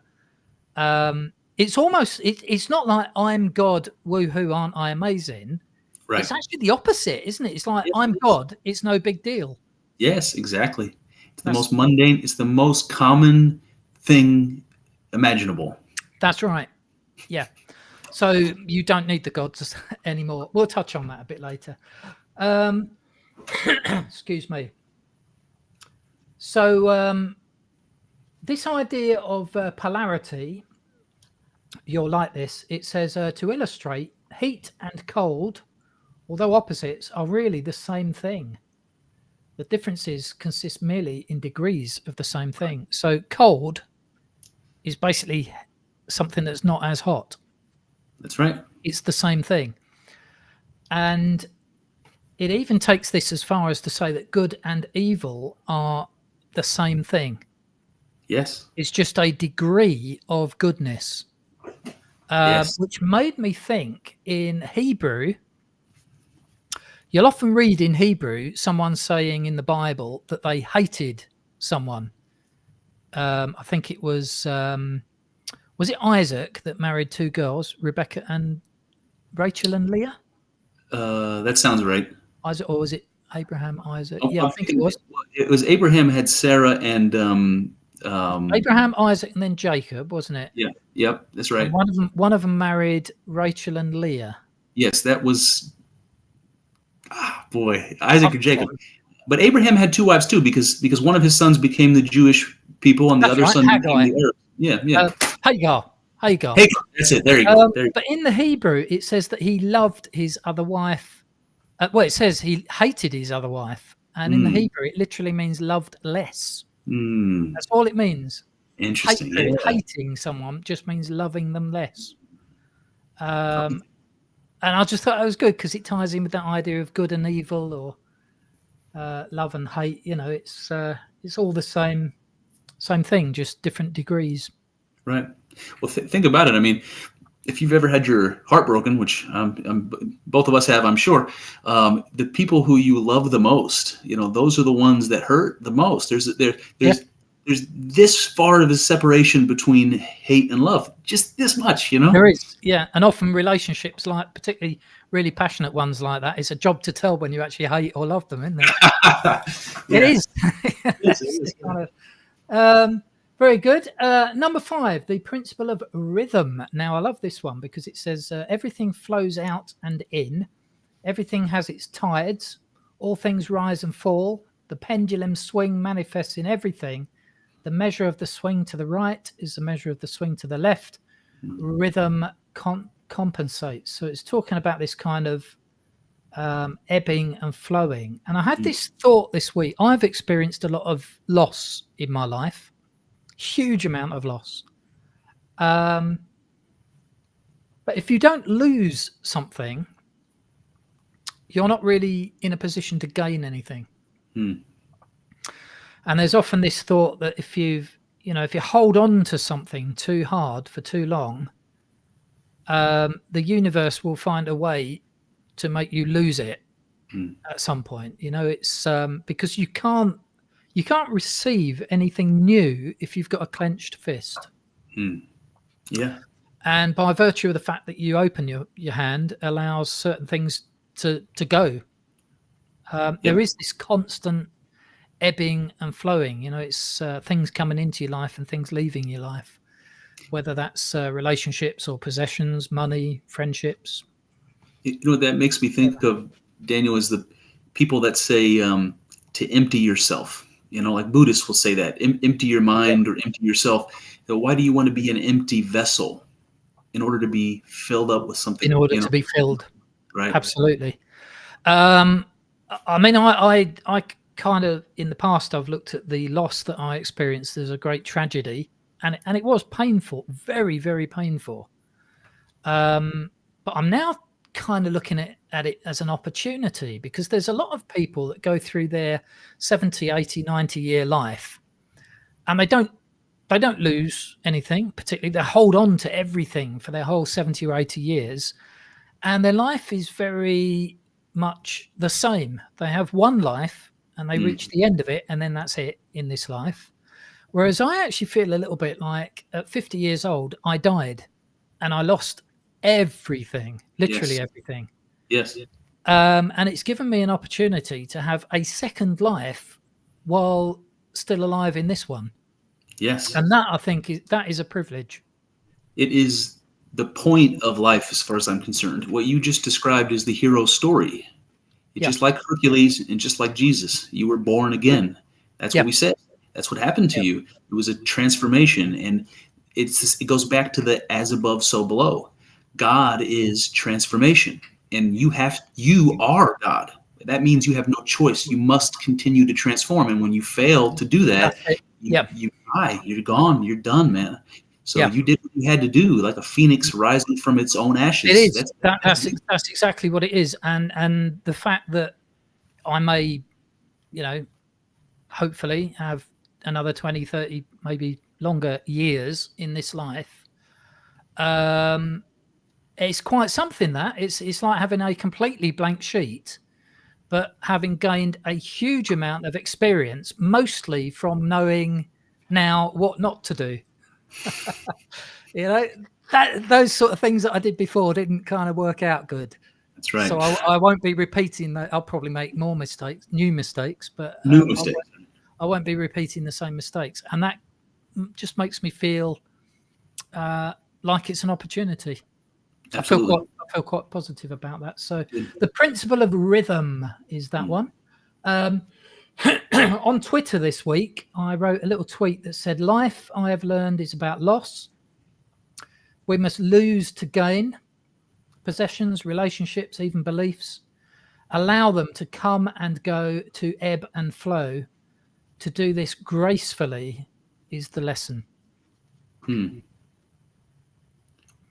Yeah, just good. Number 6, the principle of cause and effect. I know you speak about cause and effect quite often. The Hermetic teachings tell us that the higher planes dominate or have cause on the lower planes. And that is often why the masses of people are carried along obedient to the wills and desires of others stronger than themselves. That's quite interesting. It is interesting. It reminds me of this thing I've been toying with. There's a word that comes up in Spinoza's philosophy called conatus, Latin word, and it's like the collective will, And this is something that it's like we're moving as a culture, we're moving in a certain direction, and we're all participating in it, but none of us are leading it. None of us know where it's going or why. That's what it reminds me of. It's like we have, something like that. Yeah, there's, I mean, that can be a good thing or a bad thing. I think sometimes what happens is you end up with masses of people being moved along by some higher force, that's above them in either some mental plane or spiritual plane that's higher than their kind of gross physical plane that they're working from. And it becomes a matter of not thinking. They just get moved along. The Hermetic teaching says that there's three basic planes. There's a physical plane, a mental plane, and a spiritual plane. And it just struck me this week that so many people today live purely from a physical plane. You look at their Instagram accounts and all they're interested in is going to the gym, having a beautiful body, big lips, whatever. Big lips, big butts. Yeah. Yeah. I'm not decrying that. Great. No. But that is only one plane. There's so few people today, I think, that think. They don't have a mental life. And they certainly don't have a spiritual life. So many people, and I'm even including in that the religious. Absolutely. They don't think, and they're not spiritual. Does it strike you as coincidental that that's sort of a trinity? The physical, the spiritual, the mental. Yeah, it is. Very good. And then we've got the final one, which is the principle of gender, which is what we were talking about at the beginning. That gender is in everything. Everything has its masculine and feminine principles. Anything to add on that one? Do you see? I see that as very much related to the polarity. In fact, I see it kind of like the same sort of thing. With polarity, you have opposites in union, and that's what you see with the separation idea, the gender idea. Yep, I agree. I agree with that one. It just made a nice little thought as well that because source or the all is both masculine and feminine, we are never without a father or a mother. I thought that was a nice thought. If I can just make a few comments on involution and evolution, please, and then hand over to you to talk about Hermes. Yes. Okay. All right. So I wrote a poem which I shared with you a while back called God's Breath, if you remember that one. And it was talking about how God creates by breathing out and then breathing in, and this kind of cyclic, constant in and out in order to learn. And the Hermetic principles talk about a process of mental creation. And it uses a couple of words. It uses involution, which I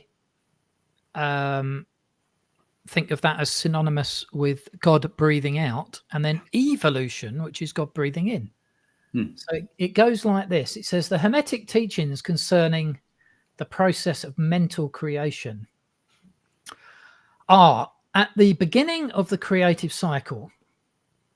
The all, in its aspect of beingness, projects its will towards its aspect of becoming, and the process of creation begins. It is taught that the process consists of the lowering of its vibration until a very low degree of vibratory energy is reached, at which point the grossest possible form of matter is manifested.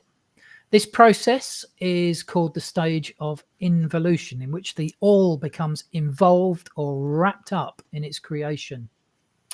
This process is believed by the Hermeticists to have a correspondence to the mental process of an artist, a writer, or an inventor who becomes so wrapped up in his mental creation, excuse me, as to almost forget his own existence. And who, for the time being, almost lives in his creation. If instead of wrapped, we use the word wrapped, R-A-P-T, perhaps we will get a better idea of what is meant here. This involutory stage of creation is sometimes called the outpouring of the divine energy, just as the evolutionary state is called the indrawing. The extreme pole of the creative process is considered to be the furthest removed from the all, while the beginning of the evolutionary stage is regarded as the beginning of the return swing of the pendulum of rhythm, a coming home idea of being held in all the Hermetic teachings. The teachings are that during the outpouring, the vibrations become lower and lower until finally the urge ceases and the return swing begins. But there is this difference that while in the outpouring, the creative forces manifest compactly and as a whole, yet from the beginning of the evolutionary or indrawing stage, there is manifested the law of individualization. That is the tendency to separate into units of force, so that finally that which left the all as unindividualized energy returns to its source as countless highly developed units of life, having risen higher and higher in the scale by means of physical, mental, and spiritual evolution. The ancient Hermeticists used the word meditation in describing this process of the mental creation of the universe. In the mind of the all, the word contemplation is also frequently employed. The idea intended seems to be that of the employment of the divine attention. Attention is a word derived from the Latin root meaning to reach out, to stretch out. And so the act of attention is really a mental reaching out, extension of mental energy, so that the underlying idea is readily understood when we examine into the real meaning of attention. Nearly there. The process regarding evolution is that the all, having meditated upon the beginning of the creation, having thus established the material foundations of the universe, having thought it into existence, then gradually awakens or rouses from its meditation, and in so doing starts into manifestation the process of evolution on the material, mental, and spiritual planes successively and in order. Thus, the upward movement begins, and all begins to move spiritward. Matter becomes less gross. The units spring into being. The combinations begin to form. Life appears and manifests in higher and higher forms, and mind becomes more and more in evidence. The vibrations constantly becoming higher. In short, the entire process of evolution, in all of its phases, begins and proceeds according to the established laws of the indrawing process. All of this occupies aeons upon aeons of man's time, each aeon containing countless millions of years.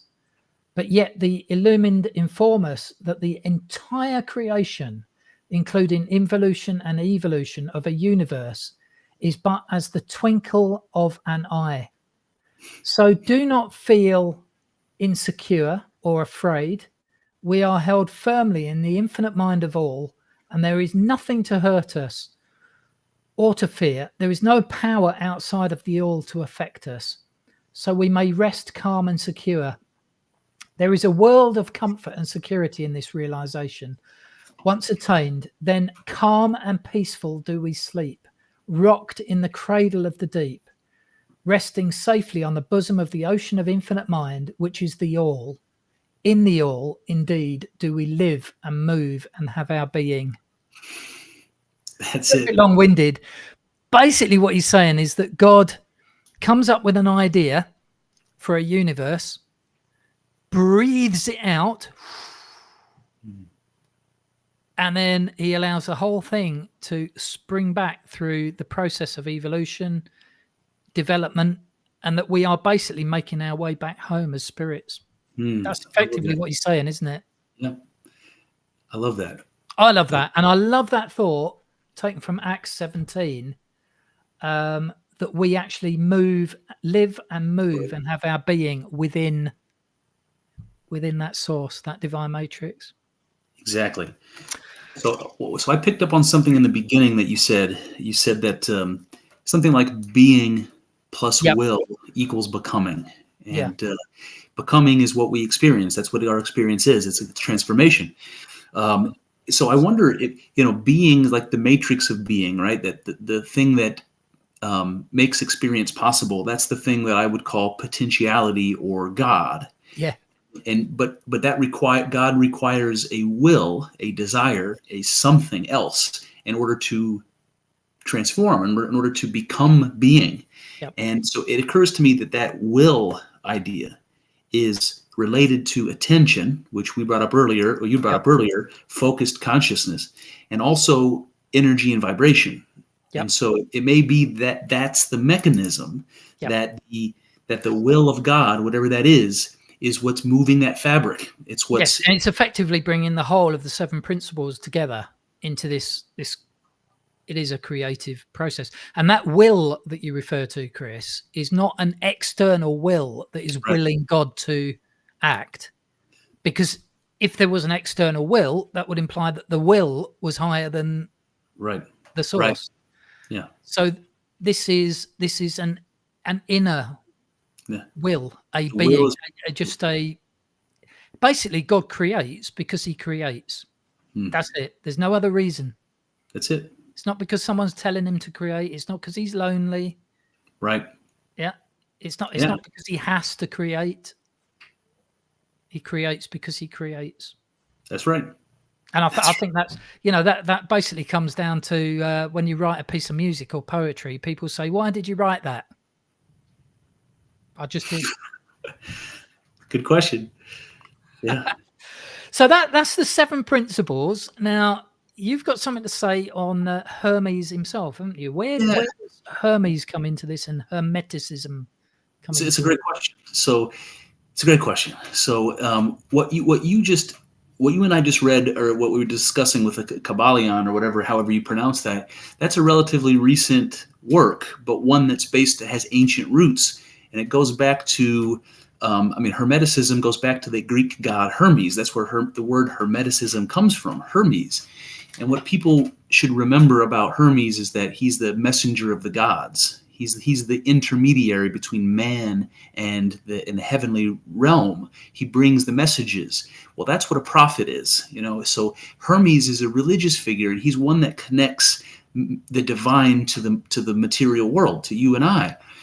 And so he's connected to a wisdom tradition that goes way, way back. And there's a connection between Hermes, the god, and Thoth, the Egyptian god of wisdom. Oh, is it Thoth? I keep calling him Thoth.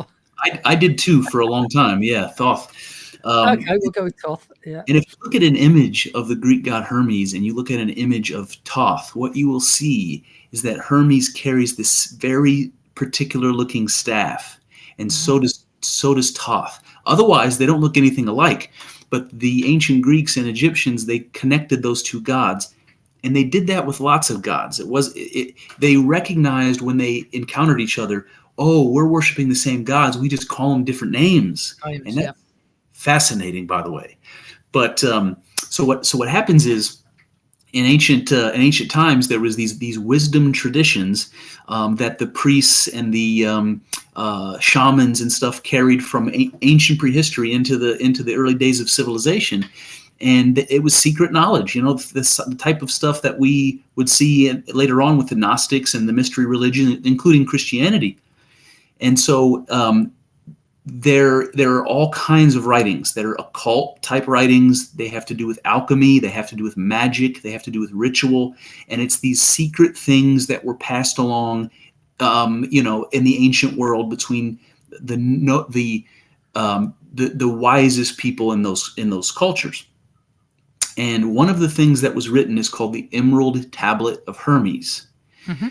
And if you hear Hermes talked about in this context, he's called Hermes Trismegistus, Hermes the thrice great.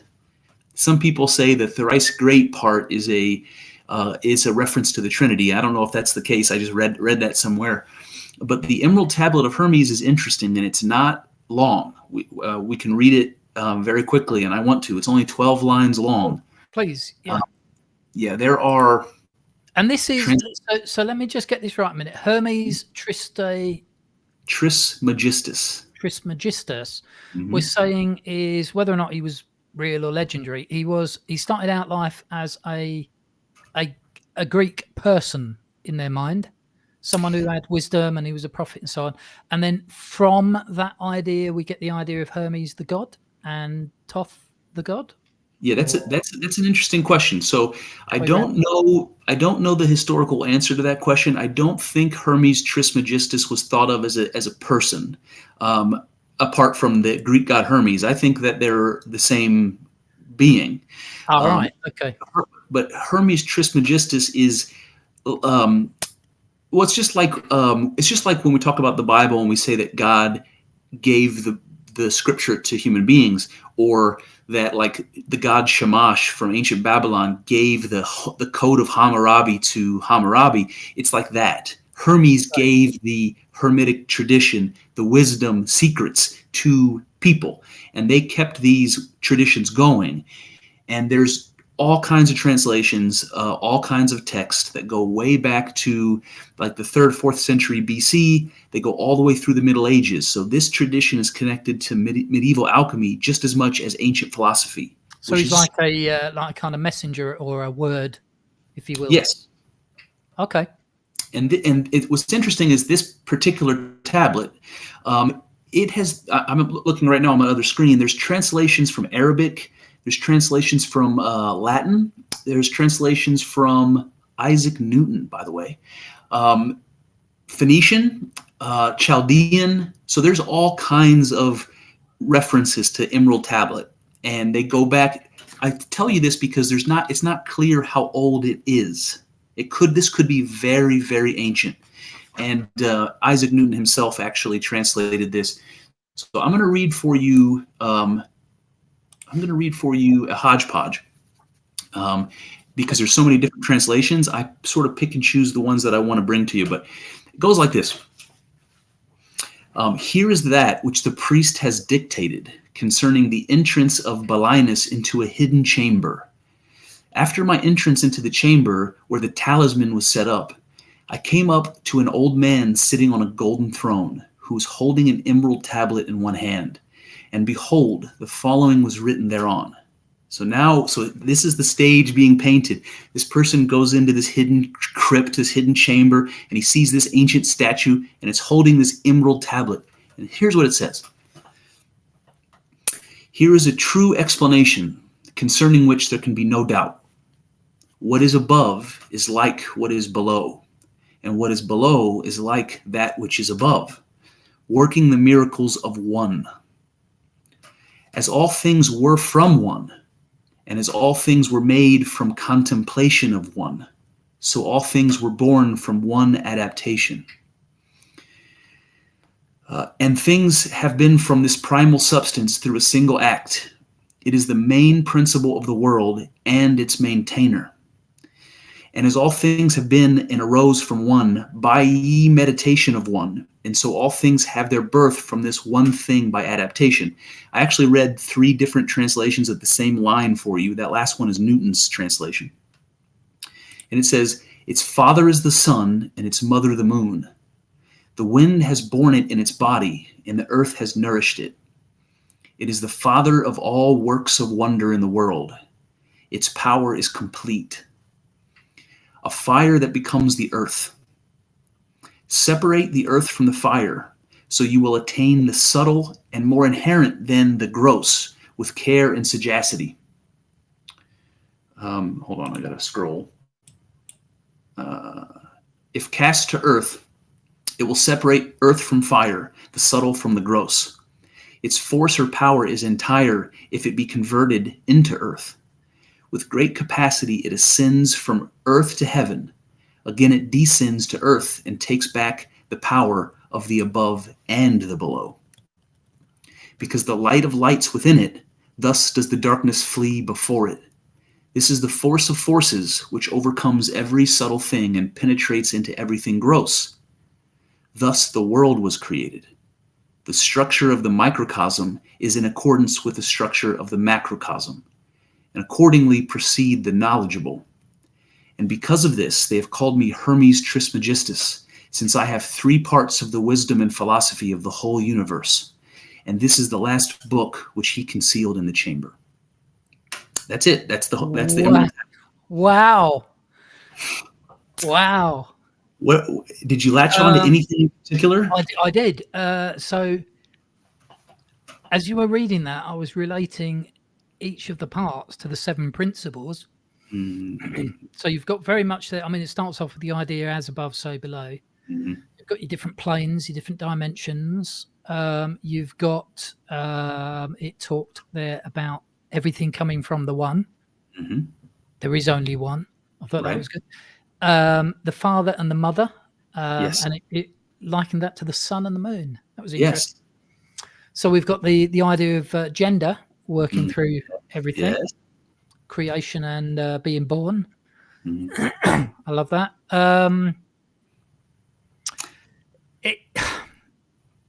It also used the word meditation there, didn't it? Yes. It used Which contemplation, in that meditation. Kybalion book, it was talking about this meditation, almost as if God going into a meditative state, Mm. breathing out, taking a moment, and then breathing in. And then it also, the Emerald Tablet there is talking about everything evolving from the grossest point, going back spiritward. Mm. That is, Yes. that's just, I'll tell you what that reminds me of. That is basically like a Genesis 1 version, Mm. but with more detail. The Yeah. Genesis 1, it's also in the beginning, God did this, that, and the other, but it doesn't really say how. Whereas that actually nails it, doesn't it? It tells you how he did it. That's interesting. How he did Yeah. it. There's like lots of things that come to my mind here. This thing where he talks about the this father being the sun and the mother the moon. You do have both genders there. You do have this sort of unity of opposites, the male and the female, the sun and the moon. And it says after this, it says its power is complete. And I think it's important to see that it requires both. It requires the feminine and the masculine in order for its power to be complete. And that's why, again, coming back to a biblical perspective, where it says, let us make man in our image. And then it says, they made man in their image, in their likeness, male and female. Yes, They were yes. made. And then this bit about a fire that becomes earth. It what's comes that all about? Well, he's talking about the subtle and the gross. And by the subtle, I think he means like the numinous, the spiritual part of ourselves. Yeah. Gross is like the material part of ourselves. So you have this gross is you sort of start off as a worm, and subtle is you end up as an angel. Right. Too extreme. And that's also funny because I told you this before, but in the Islamic tradition, angels were made from fire. And that goes back to the Zoroastrian religion because they were called fire worshipers because they would give their prayers to a fire. The fire was the representation of God. So there's this connection between fire and spirit. And what he says is a fire that becomes earth, a spirit that becomes material, God becoming the cosmos. I love that. I love that. I actually had a conversation with Mariella, I think it was this morning, and we were just looking at the idea. In the past, I've kind of posited this idea that everything started out as, you've got God or source, and then from that you get angels, and then like lesser gods, and then from that you get humans, with spirits inhabiting humans. But after I've read this Kybalion and also what you've said there, it strikes me that I might have this upside down, possibly.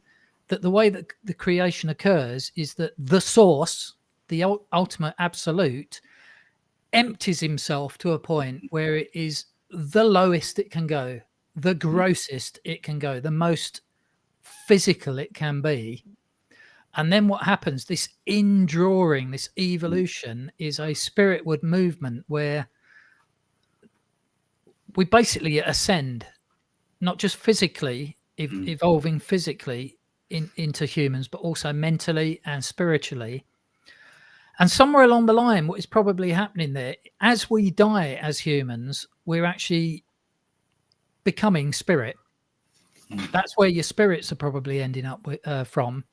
Not from probably being created as spirit in the first place, but having ascended to a spirit level. Yes. And then maybe reincarnation comes into that as well. So you bring up the word ascended to describe it's about ascending, yeah. And it's funny because the 8th line of this says, with great capacity, it ascends from earth to heaven. Yep. Again, it descends from earth and takes back the power of the above and the below. Yes. And what You got your reincarnation there. Yeah, absolutely. It also describes that process that I bring up from time to time, because it's God becoming the material cosmos, and then the material cosmos becoming God.